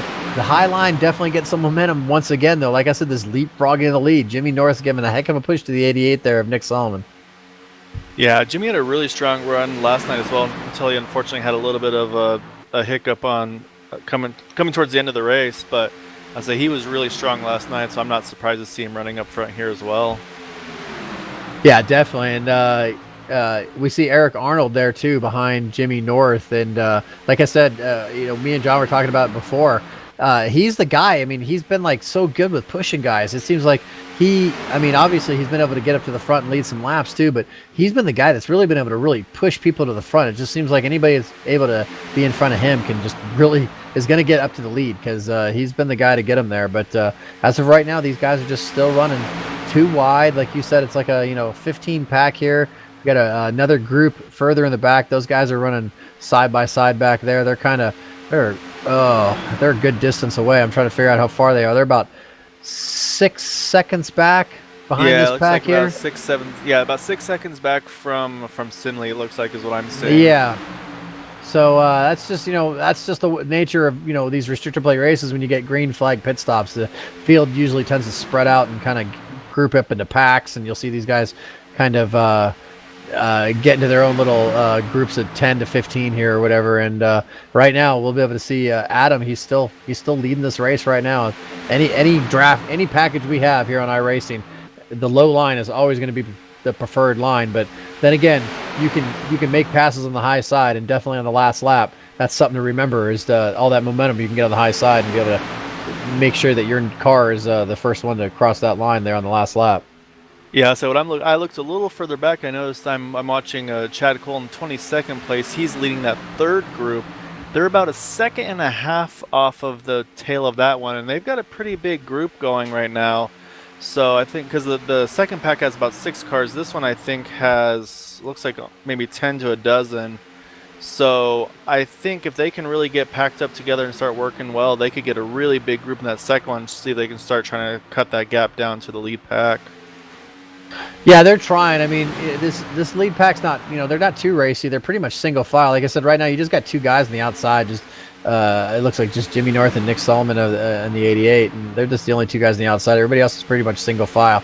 Seem to be content to stay that way right now. So I don't know how much that second group is going to catch this pack here. Unless we get a caution, I don't really see this field bunching up again. Yeah, so I'm looking at lap times. Say that last time by, actually, Mitch Rollo and Chad Cole were actually almost a full second faster than Adam Gilliland up front. So I think they're picking up the toe of that second group. So I'll be curious to see, like I said, when they get all bunched together, which they've just about caught that second group. So there's going to be one big group here right now, and I'm guessing Chad's going to use that momentum to get to the top, see if he can pull them along a little further here. Yeah, they might be able to work something out. If these guys get side by side and can get just bunched up and get in a nice tight group, they have a good chance of catching this lead group here, because this lead group's pretty much just single file on the low side. Like I said, nothing's pretty much changed up here. Same guys on the high side, number 88 and the number 48, basically just staying on the high side up there, doing their thing all by themselves, as the rest of the field just turning laps in the low side there. Adam Gillen, 81 car, still leading this field. Yeah, I think the lead group right now is, like you said, if they got to make another set of pit stops, they're just kind of biding their time, hoping they can kind of stay separated from that second group. And it's going to be up to the second group to really work hard. And saying, I'm kind of comparing the groups, the gaps between the cars, and in the lead group, they're all about maybe half a car length to a car length apart from each other, whereas the second group is really tightly packed with each other. So right now they are, I don't know, I think they might actually be able to catch them. I think they're only about, they're running some fast lap times right now. I think they're going to catch this group if they can stay packed up. Yeah, I think, again, like we touched on in the past, or I might have said it in the past, that second pack is going to catch them because of this new package. they're just the bigger pack right now, and they're gonna catch this pack if it stays green. Yeah, Or I think if they're the a little caution bit. comes out, obviously they'll catch them. But I think them being side by we're gonna side end is up. helping them. I think we're gonna end up with a big pack. Sorry for walking on you there. Oh, no, you're good. You're good. Yeah, I think those Yeah. guys kind of being side by side is kind of helping those guys because, like you said, Guile, they're catching them. I'm watching these lap times just drop. They're only 3 seconds back now. They're definitely catching this pack, and like Aaron was saying, with this new draft package, it's making it happen. This front pack was just single file most of the way, and that back group was too wide. So I think doing that with this new draft package helped them catch this lead pack, and they're pretty much right there. They got. I mean, they're right there. They're at the end of this lead pack. Yeah, they did a really good job working together. So I'm sure there's a sigh of relief from everybody in that second and third packs. Like, all right, we still got a chance at this one now. Oh yeah, and I think we're going to see this whole field kind of group back up together. You're already seeing some 3 wide going on throughout this field here. Like I was saying before the race started, I was talking to some of these drivers, and they were saying, they could put their car pretty much. They felt comfortable being able to put their car in that third line. So I think that's why we're seeing so much 3 wide racing. They said that the car just felt a lot more stable in the pack than in the past. Yeah, so unfortunately, you got the 2 of Mike Kelly and the 91 of Steve Gottschalk kind of got hung out to dry. They don't have any friends right now, but again, I think they just got to find a spot, get back in line, and then make another run for us. Again, especially if there's a pit stop, they'll still have time to get that worked out. Oh yeah, definitely. They'll. Yeah, the 40, the 80, what is it? The 51. Oh. I mean, I've touched on this before. The 81, the 51, and the 40, they're teammates, and yeah, they're starting to get grouped back up together. And I think that's going to be the deciding factor to who wins this race. It's all about you having friends out here, at these restrictor plates. Especially more so with this new package. I mean, you look at the people that led that other pack. I mean, that was a crossover Incorporated Motorsports drivers of Chad Cole and Mitch Rollo and Ben Kilcrease. Yeah, especially with the way this package is creating this kind of leapfrog, changing the leader effect. If you got teammates there on the bottom, then you can communicate with each other and be able to talk to each other, and kind of prevent somebody from getting that run on the outside a little bit more so, and create those guys from stop those guys from kind of doing that leapfrog there. Yeah, you're definitely where we got one giant pack now. So it looks like we've got the top 21 here with Dwayne Vincent rounding him out in 21st.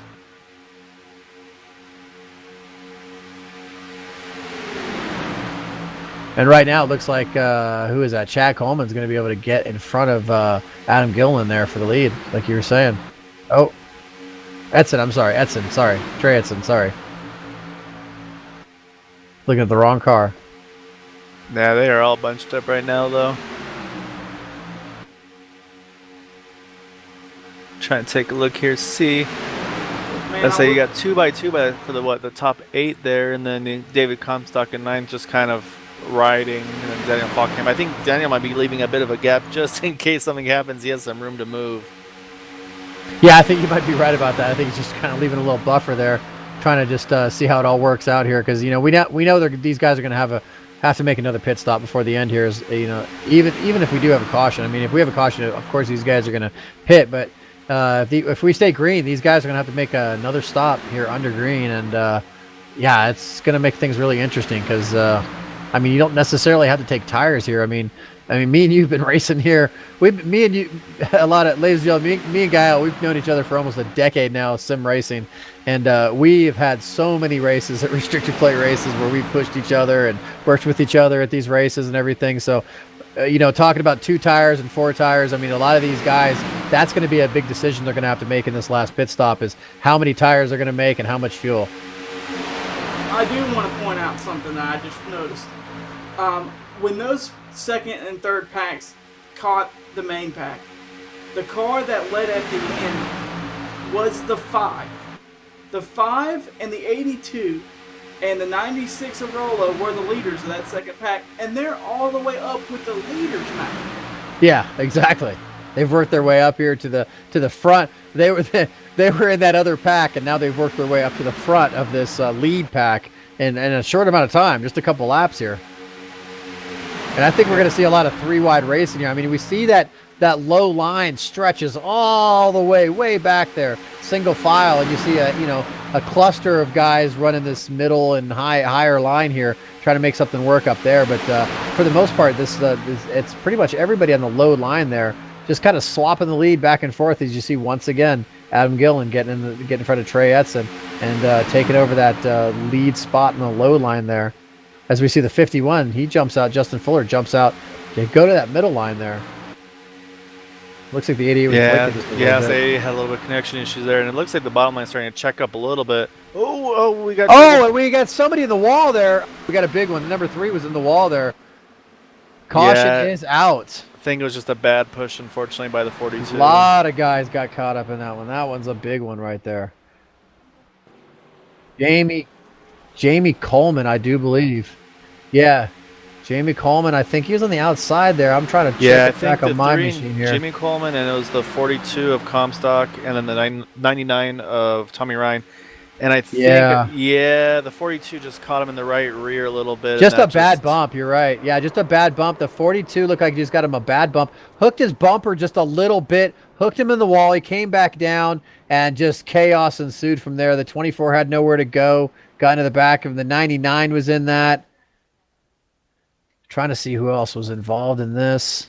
I think, it was let's see, I'll take a look as well. 34, Sean Bounty was in this.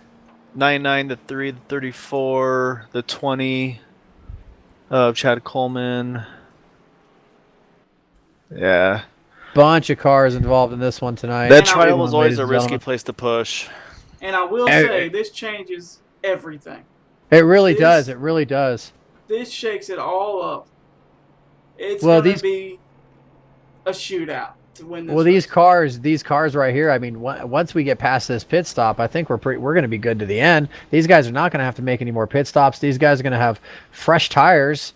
I mean, unless they choose not to take 4 tires, which I'm thinking under caution. I mean, you can here at Talladega is not really reason to do that. So, but these guys are going to have fresh rubber, full tanks of fuel.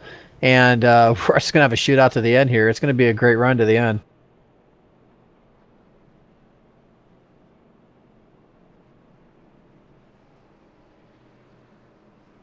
So we're going to take a break right here, ladies and gentlemen, and we're going to come back and we're going to run this lineup down for you as soon as you guys make their pit stops and iRacing gets them all sorted out. And this is we're going to be right back here with our coverage of Sim500's Transervice Cup Series here at Talladega Superspeedway. We'll be right back.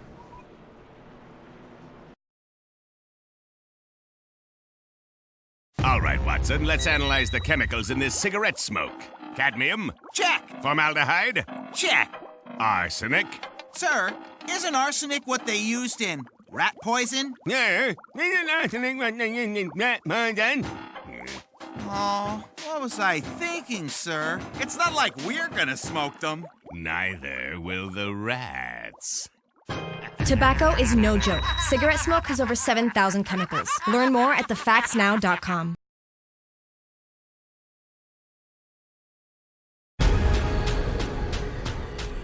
The most realistic online racing sim ever made. This is iRacing. Detailed laser scan tracks, fully dynamic real world cars, and over 50 series to choose from. 6 online world championships offering over $100,000 in annual prizes. This is the original esport racing game. This is iRacing.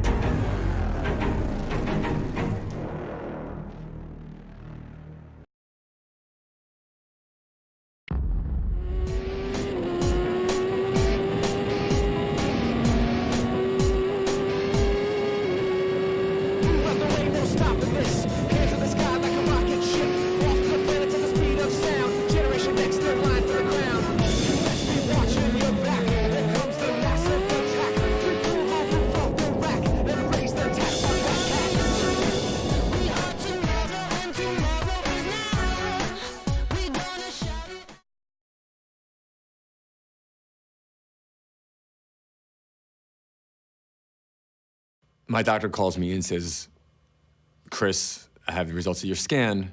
This is saying you have lung cancer.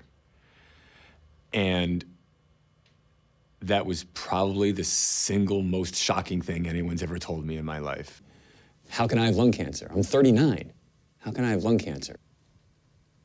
I do kick myself almost daily for ever starting smoking. I really do. Quit your way. Visit tobaccofreeflorida.com.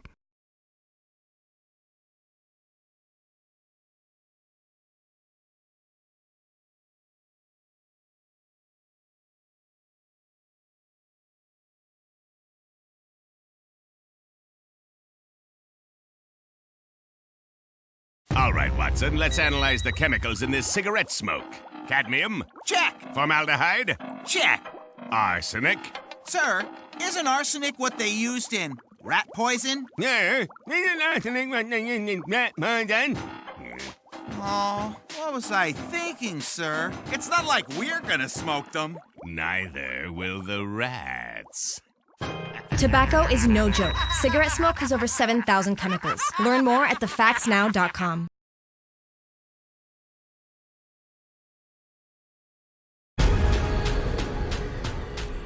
The most realistic online racing sim ever made. This is iRacing. Detailed laser scan tracks, fully dynamic real-world cars, and over 50 series to choose from. 6 online world championships offering over $100,000 in annual prizes. This is the original esport racing game. This is iRacing.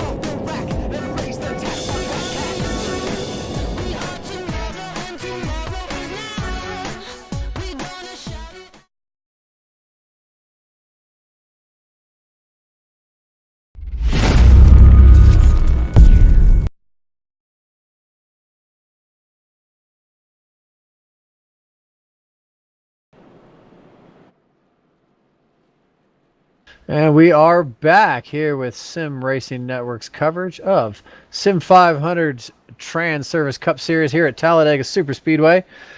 We're going to break down the top 10 here for you. We're going to have a shootout here, about 7 or 8 laps here when these guys go back to green. But our top 10 right now is going to be Adam Gillen in lead, Troy Edson second, Justin Fuller is in third, Nick Solomon fourth, Jimmy North is fifth, Chad Cole sixth, Mitch Roller seventh, Chad Coleman eighth, Daniel Falkingham ninth, Eric Arnold 10th.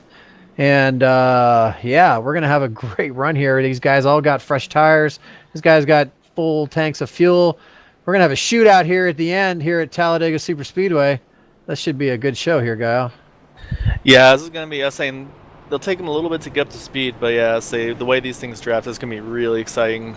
I say I'm curious to see. I think a few of these guys must be a little still tight on fuel because I see a lot of guys on the apron trying to save as much as they can. So I'm wondering if I think some of the leaders must have stayed out, and yeah, they're really they're saving on the apron, doing everything they can. So I say, unfortunately, I jumped in kind of mid pit cycle, so I didn't see when some of these guys came in. But looks like the top 4 or so are feeling pretty comfortable. But from Jimmy North on back, there's a handful of them. They're just trying to save as much as they can. Yeah, I noticed that too. I saw, Jimmy North down there on the apron, just kind of taking that shortcut around the track, shortest way around the track here. And we are on lap 85, coming to lap 86 of 94 laps here at Talladega Super Speedway. Lights on the pace car should go off here as we cross the start-finish line here at the end of the tri-oval. Talladega, we always talk about, it's kind of unique at the makes me actually for some really exciting finishes here, that the start-finish line is way down here instead of on the other end where we'd see it like maybe Daytona or some of these other places. So It's lights are out on the pace car, so these guys are going to come back around one more time and take the green flag. And iRacing, we've talked about it before. iRacing does not have a green-white checkered, so basically, it's going to take these guys about a whole lap to get going. And if these guys have a big wreck here with only like 2 laps to go, that's pretty much going to be the end of the race. So, like I said, iRacing doesn't have it in the sim to be able to do a green-white checkered. And if they are crashing here on the last lap, these guys are going to be racing to the line. It's not going to be like a freeze field or anything. So these guys know this. They've been here before. They know how it is at Talladega. These guys are all experts. They've all been here plenty of times before. And, yeah, they all know what's at stake here for this race. So I think we're going to see a great finish here. And I think we're going to see a lot of 3-wide racing here going very quickly as soon as these guys get through the gears. Yeah, so they're going 2 by 2. They're kind of just biding their time. But obviously now it's time to make any move you have happen. And say if you got to run, you got to try to take it. Hope you have a friend with you to tag along. And, yeah, say you'll definitely see some people trying to maybe try to fit into a gap that may not really be there. But hopefully they'll hang on to it. Say I like to see it go green to or go all the way to the checker flag. I would too. Yeah, I don't want to see this thing end under caution. And like you were saying, having friends. These top 3 here, these guys are teammates. So we're gonna see these maybe friends come into work here. So we're gonna have our producer Aaron here call this to the green here. Hopefully the last restart we're gonna have here. Hopefully these guys will finish to the end. And Aaron, take it away. As you see the iRacing pace car working its way onto the front stretch, the very long front stretch to the start-finish line as he ducks off below the yellow to come down pit road for hoping to be the final time of the night. Got a lot of time to wait for these cars to unleash the horsepower. I have a feeling we're going to see a good show. I really do. Adam Gilliland bringing them to the green.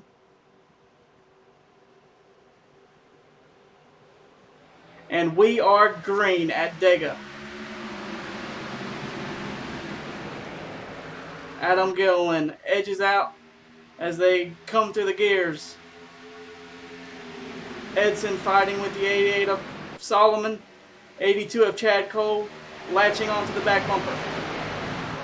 Go ahead, take it.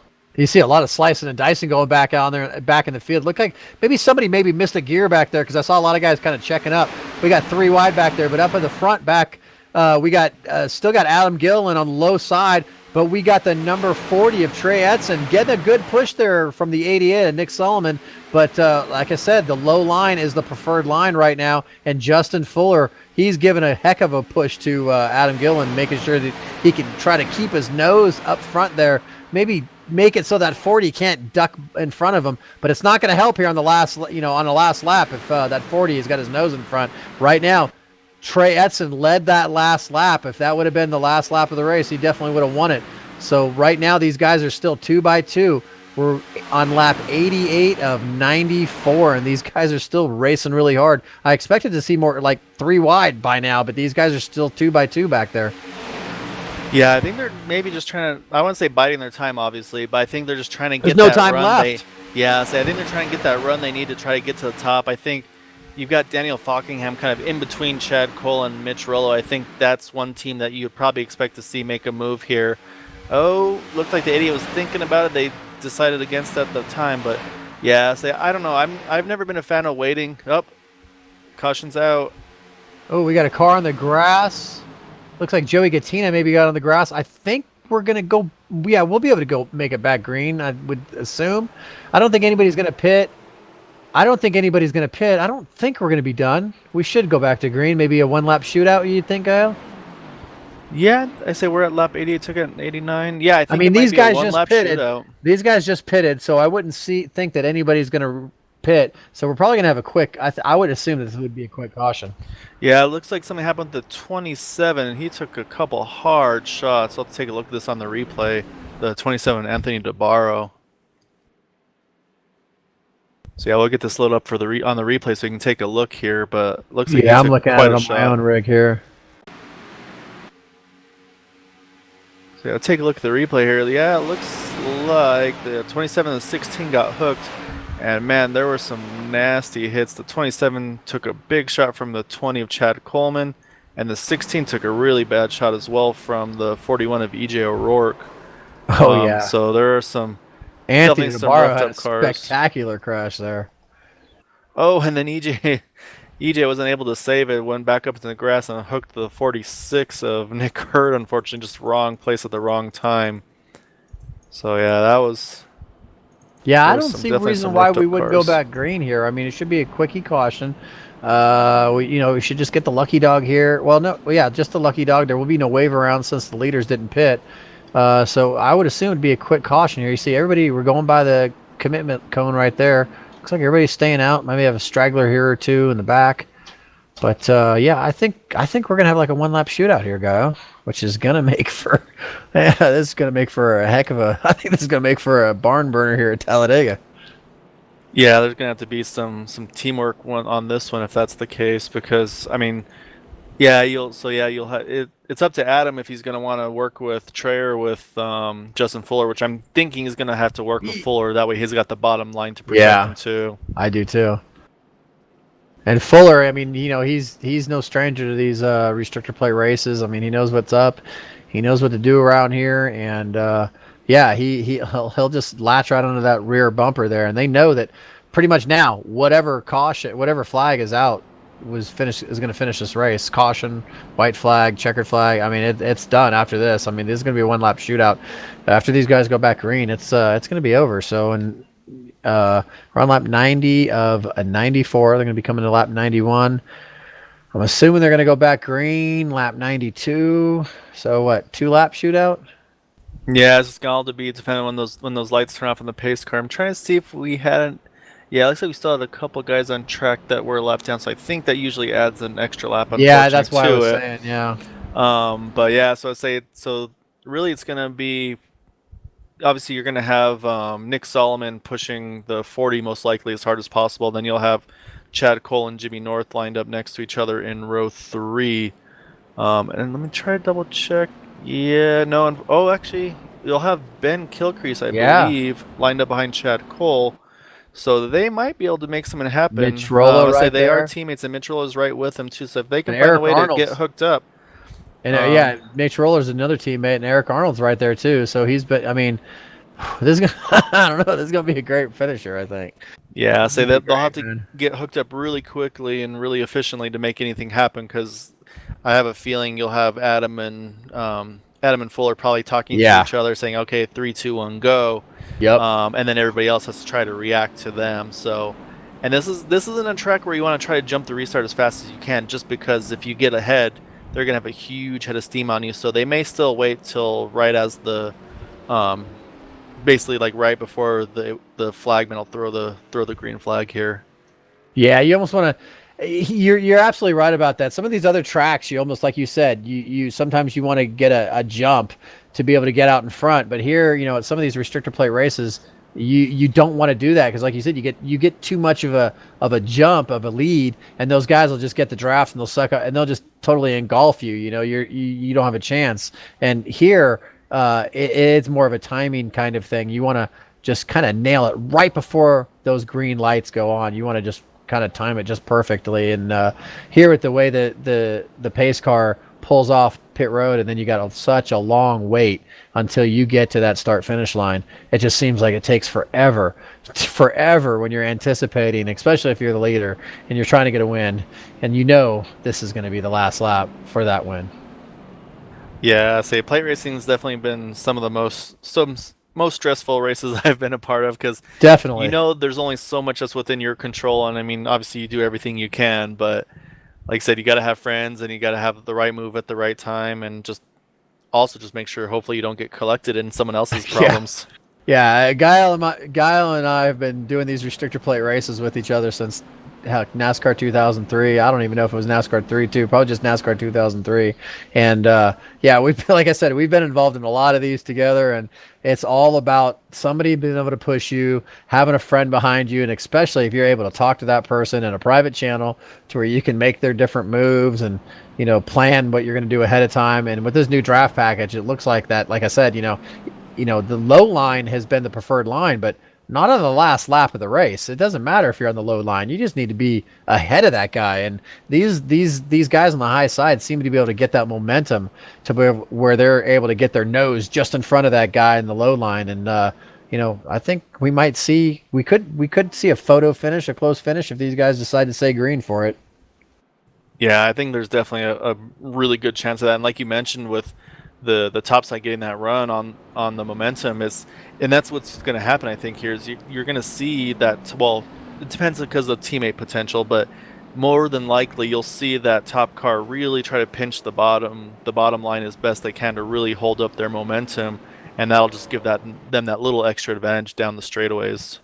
Yeah, definitely. Because it seems like that's the way. It's almost like an accordion effect on that high line. Sometimes you got to really keep that momentum going, and like you got to have those guys that are pushing you behind you on the high line know what they're doing too. They got to be able to make those bumps at the right time. You don't want to be bump drafting in the corner.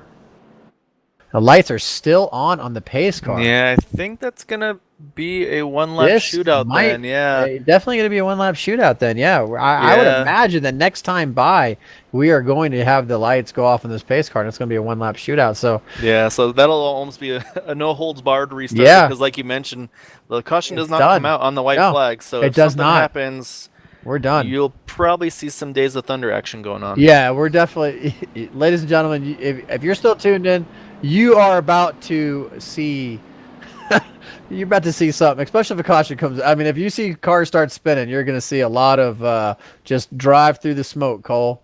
You're going to see a lot of that going on. Yeah, so so this restart's going to be super critical because I mean, you've got, like I said, you've got the teammates in the top three, but it's just who's going to try to spoil it. Like we mentioned, you've got the 82 of Chad Cole, you've got the 000 of Ben Kilcrease. And well, like hopefully if a teammate doesn't spoil it. Like, I mean, you get these three guys just because they're teammates. You don't want to have somebody wreck a teammate for a lead. We've seen crazier things happen. And maybe it could just be a push gone wrong. I mean, we saw that happen earlier, where it's like he wasn't trying to hook him. It just unfortunately he caught the corner, and that's what sent him around. So, it'll be curious to see how it pans out. I mean, again, your teammates, but everybody still wants to win. So we'll see how well they get along for this last restart here. Hopefully, with the one to go coming this time.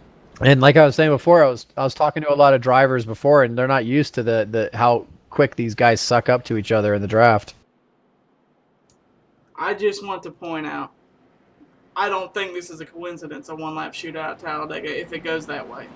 It's Dale's birthday, and this is the way Dale intended to end a race. Just pure pandemonium. Just chaos. Well, it's definitely going to be a good finish here. We're going to see these lights should go off on the pace car here as you're going to cross the start-finish line. These everybody guys cross should your fingers. Yeah, everybody cross your fingers, because I don't know about you, but I want to see a one-lap shootout. I definitely don't want to see this thing end under yellow. So lights go out on the pace car, ladies and gentlemen. We're going to get a one-lap shootout here for the Sim500 Transervice Cup Series at Talladega. Brought to you by the Sim Racing Network. I'm here with Gail Brooks and my producer Aaron. He's chiming in every now and then. We know John's out there. He's having some computer issues, but we know he's listening, and we do appreciate your hard work through this broadcast. I know you're trying to get your computer going, but we're going to wrap up this race here. We got Adam Gillen in the lead. Right next to him is Trey Edson, Justin Fuller, and Jimmy North. Then you got Nick Sullivan, rounds out our top five. And we're going to finish this one here, regardless of what happens, regardless if you see guys spinning, crashing, whatever. This one is going to finish, doesn't finish until that leader crosses that start-finish line, until we take the checkered flag. And with this draft package and the way these guys have been racing here, it's been a great race. We had a good half of the race with only one caution. And now these guys are getting a little dicey. Got some good racing going on here. This pace car is going down the backstretch. And I think we're going to have a heck of a race to the finish here. I don't know how safe Adam feels about his position being on the bottom and being able to secure this win. Yeah, same as like we said. You never know with these plate races. I mean, he's in a good spot with a teammate behind him and one next to him, but again, just one wrong push, or just if they don't get latched up very well and someone a little bit further back gets that big run.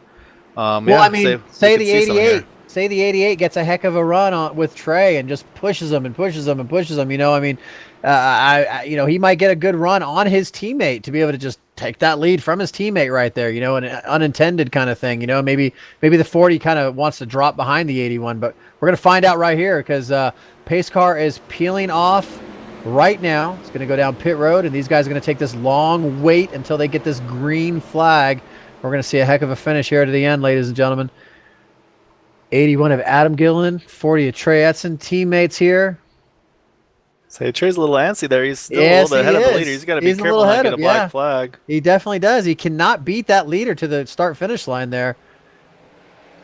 Oh, and it looked like the 51 got a little loose there as he was pushing the 81. The 40 got to the start-finish line before the 81, but I think he's going to be okay there. He got a heck of a run. Oh, and he pushes right down in front of his teammate. You could not slip a piece of paper between those cars. That's how close that was. But he's there in front of his teammate. Trey Edson got the lead. Oh, and we see him going around. Oh, no, the 81 holds on to it. But he's not in second place anymore. And we see a good run on the bottom of the track by the 88 of Nick Solomon. Is he going to be able to hold on to it? He blinks a little bit, and we have a big wreck going on. Big wreck. But we're going to stick to the front. We're going to stick to the front. We're staying to the front. 82 and the 51, top three here. We are staying to the front. This thing, they still have to finish this race. Right now, the 88 has got the lead. They're racing to the line. They are side by side. They are side by side, bumping and banging door to door, going to this lead. Oh, and Nick crashes. Oh, and Trey Edson is, or no, Chad Cole. Chad Cole is going to win this race. Nick Solomon right there at the end still finishes second. What a finish to this race. Beating and banging door to door. We had a big wreck at the end there. Whole bunch of cars got involved in that. We're going to get this rundown for you, but we're going to talk to our podium finishers. We're going to talk to our winner, Chad Cole. We're going to talk to our second place finisher, Nick Solomon. We're going to talk to Justin Fuller. Oh, what a finish here. Chad Cole with the win. I mean, this, I ladies and gentlemen, me and Guile are loving this right now. Chad Cole's our boo right now. I'm loving this. I'm loving that Chad Cole won this race. This is great. Even more impressive, I'll have Aaron pull this up in the replay. The 80 of Nick Solomon finishes second in a 45-degree angle, pointing straight to the outside wall. Straight to the outside wall. He was completely sideways. That was a fantastic finish there by those guys right there. And we're gonna get some of our guys up here. We're gonna try to pull them up here in the booth here. Let's see. I gotta get let's see what we got. Justin Fuller. We gotta find where Justin Fuller is. Where is he? Sorry, ladies and gentlemen, doing this on the seat of my pants here. So I'll try to help out here too. Actually, you know what, ladies and gentlemen? We're going to go to a commercial. We're going to get the rundown for you. We're going to do this proper. We're going to get the rundown for you. We're going to talk to these guys. We're going to give them plenty of time to plug their sponsors and crew chiefs and friends and everything else. So we're going to be right back, and we're going to wrap up this broadcast for you, ladies and gentlemen. Be right back with the Sim Racing Network's broadcast of the Sim500 Trans Cup Series here at Talladega Superspeedway.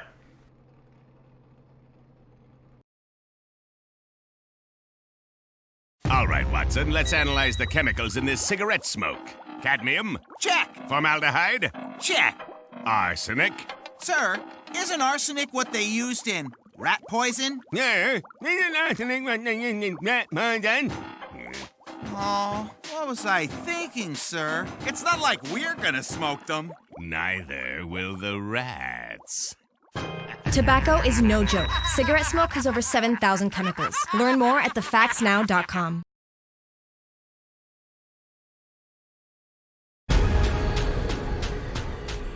The most realistic online racing sim ever made. This is iRacing. Detailed laser scan tracks, fully dynamic real world cars, and over 50 series to choose from. 6 online world championships offering over $100,000 in annual prizes.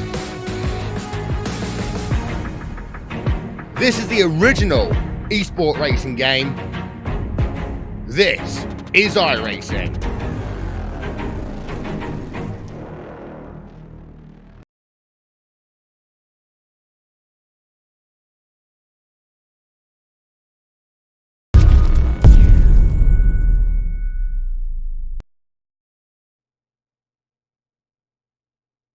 And we're back here. What a great finish here at Talladega. We're back here with our top 3 finishes here. We're back at Talladega Superspeedway for the Sim500 Transervice Cup Series here with Gael Brooks and my producer Aaron. And I think Gael has caught up with our 3rd place finisher, Justin Fuller. Gael, you got him? I did. I caught up here with Justin Fuller and the number 51 Chevrolet Camaro. That was quite a frantic finish there, Justin. What did you see from your cockpit there on that last lap? Adam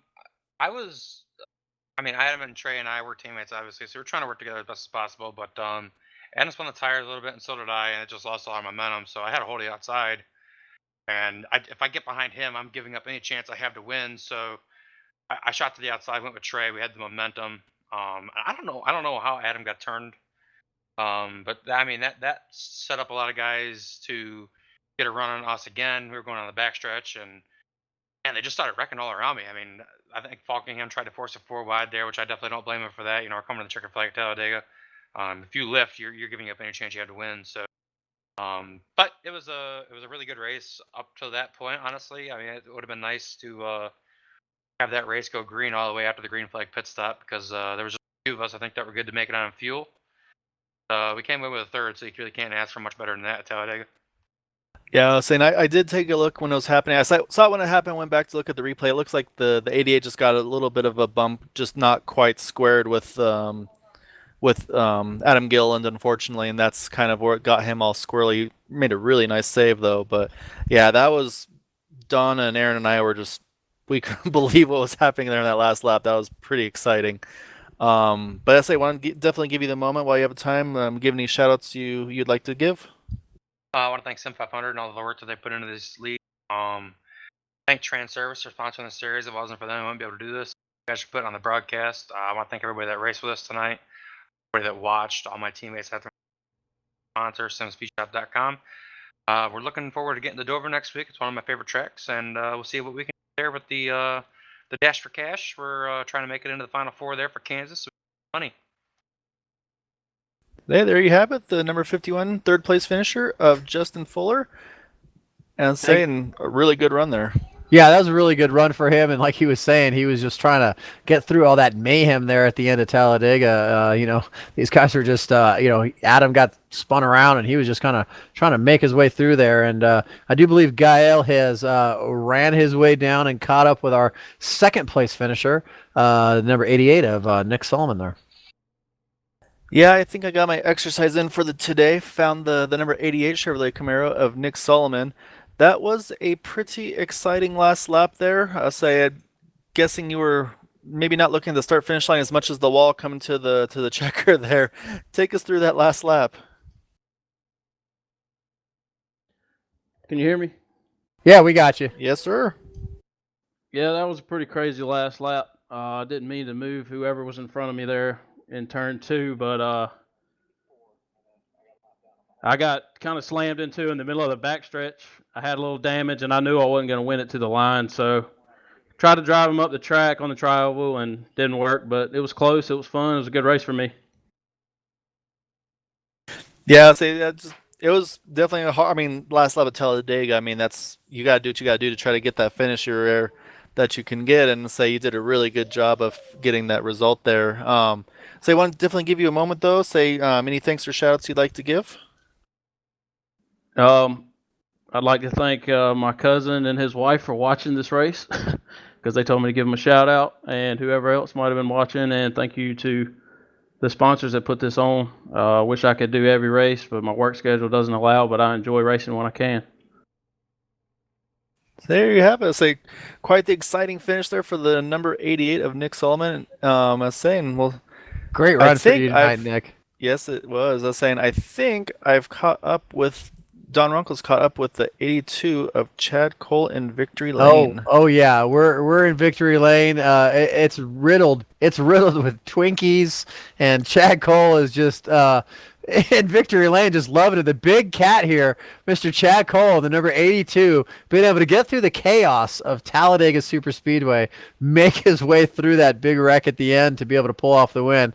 How did you get here tonight, Chad? This is crazy. Crazy would be the understatement. This package is absolutely insane. The runs you get on people, you need to have so much patience because you get these insane runs and you just can't go anywhere with them. It's a really long night for me. We tried to play it safe with the teammates and ride in the back, and ended up losing the draft at one point. Had some good green flag pit stops. We're able to race our way back up to the big pack and just avoid the big ones there, man. That was pretty wild at the end. Even with Gil and you got the apron. I think 88 might have gotten in the back of him, sent him to the apron, and had to avoid that one too. Then coming to the checkered, I think 88 had a bit of a warp all night long, and I think that's what finally got him. He tried to side draft me and end up getting loose there. Held him off though. I don't know. I'm not much of a plate fan, but that was pretty fun. Yeah, it definitely made for an exciting finish there. Yeah, Nick definitely, I think it was facing the wall when he was crossing that start-finish line there for the win. But, yeah, I mean, yeah, great run. And it sounds like you're a big fan of this package here tonight. All the drivers were definitely raving about it before the race. Do you got anybody that you want to thank, anybody that might have been watching tonight, any sponsors that you want to mention? Yeah, I got to give a shout-out to Kyle Brooks. He's probably my favorite person in the world ever. And having him and you, Uncle Runkle, here just mean the world to me. And the teammates too, Mitch, Kevin, Ben, what's his face, also Josie, I guess he goes by sometimes. Jose? Every one of them, yeah. Oh yeah. I think he's Mexican or something. He's a cool dude though. We like him. It's a good team effort tonight. Really proud of everyone sticking together. We got a little discombobulated on pit road a couple times, but we were able to persevere.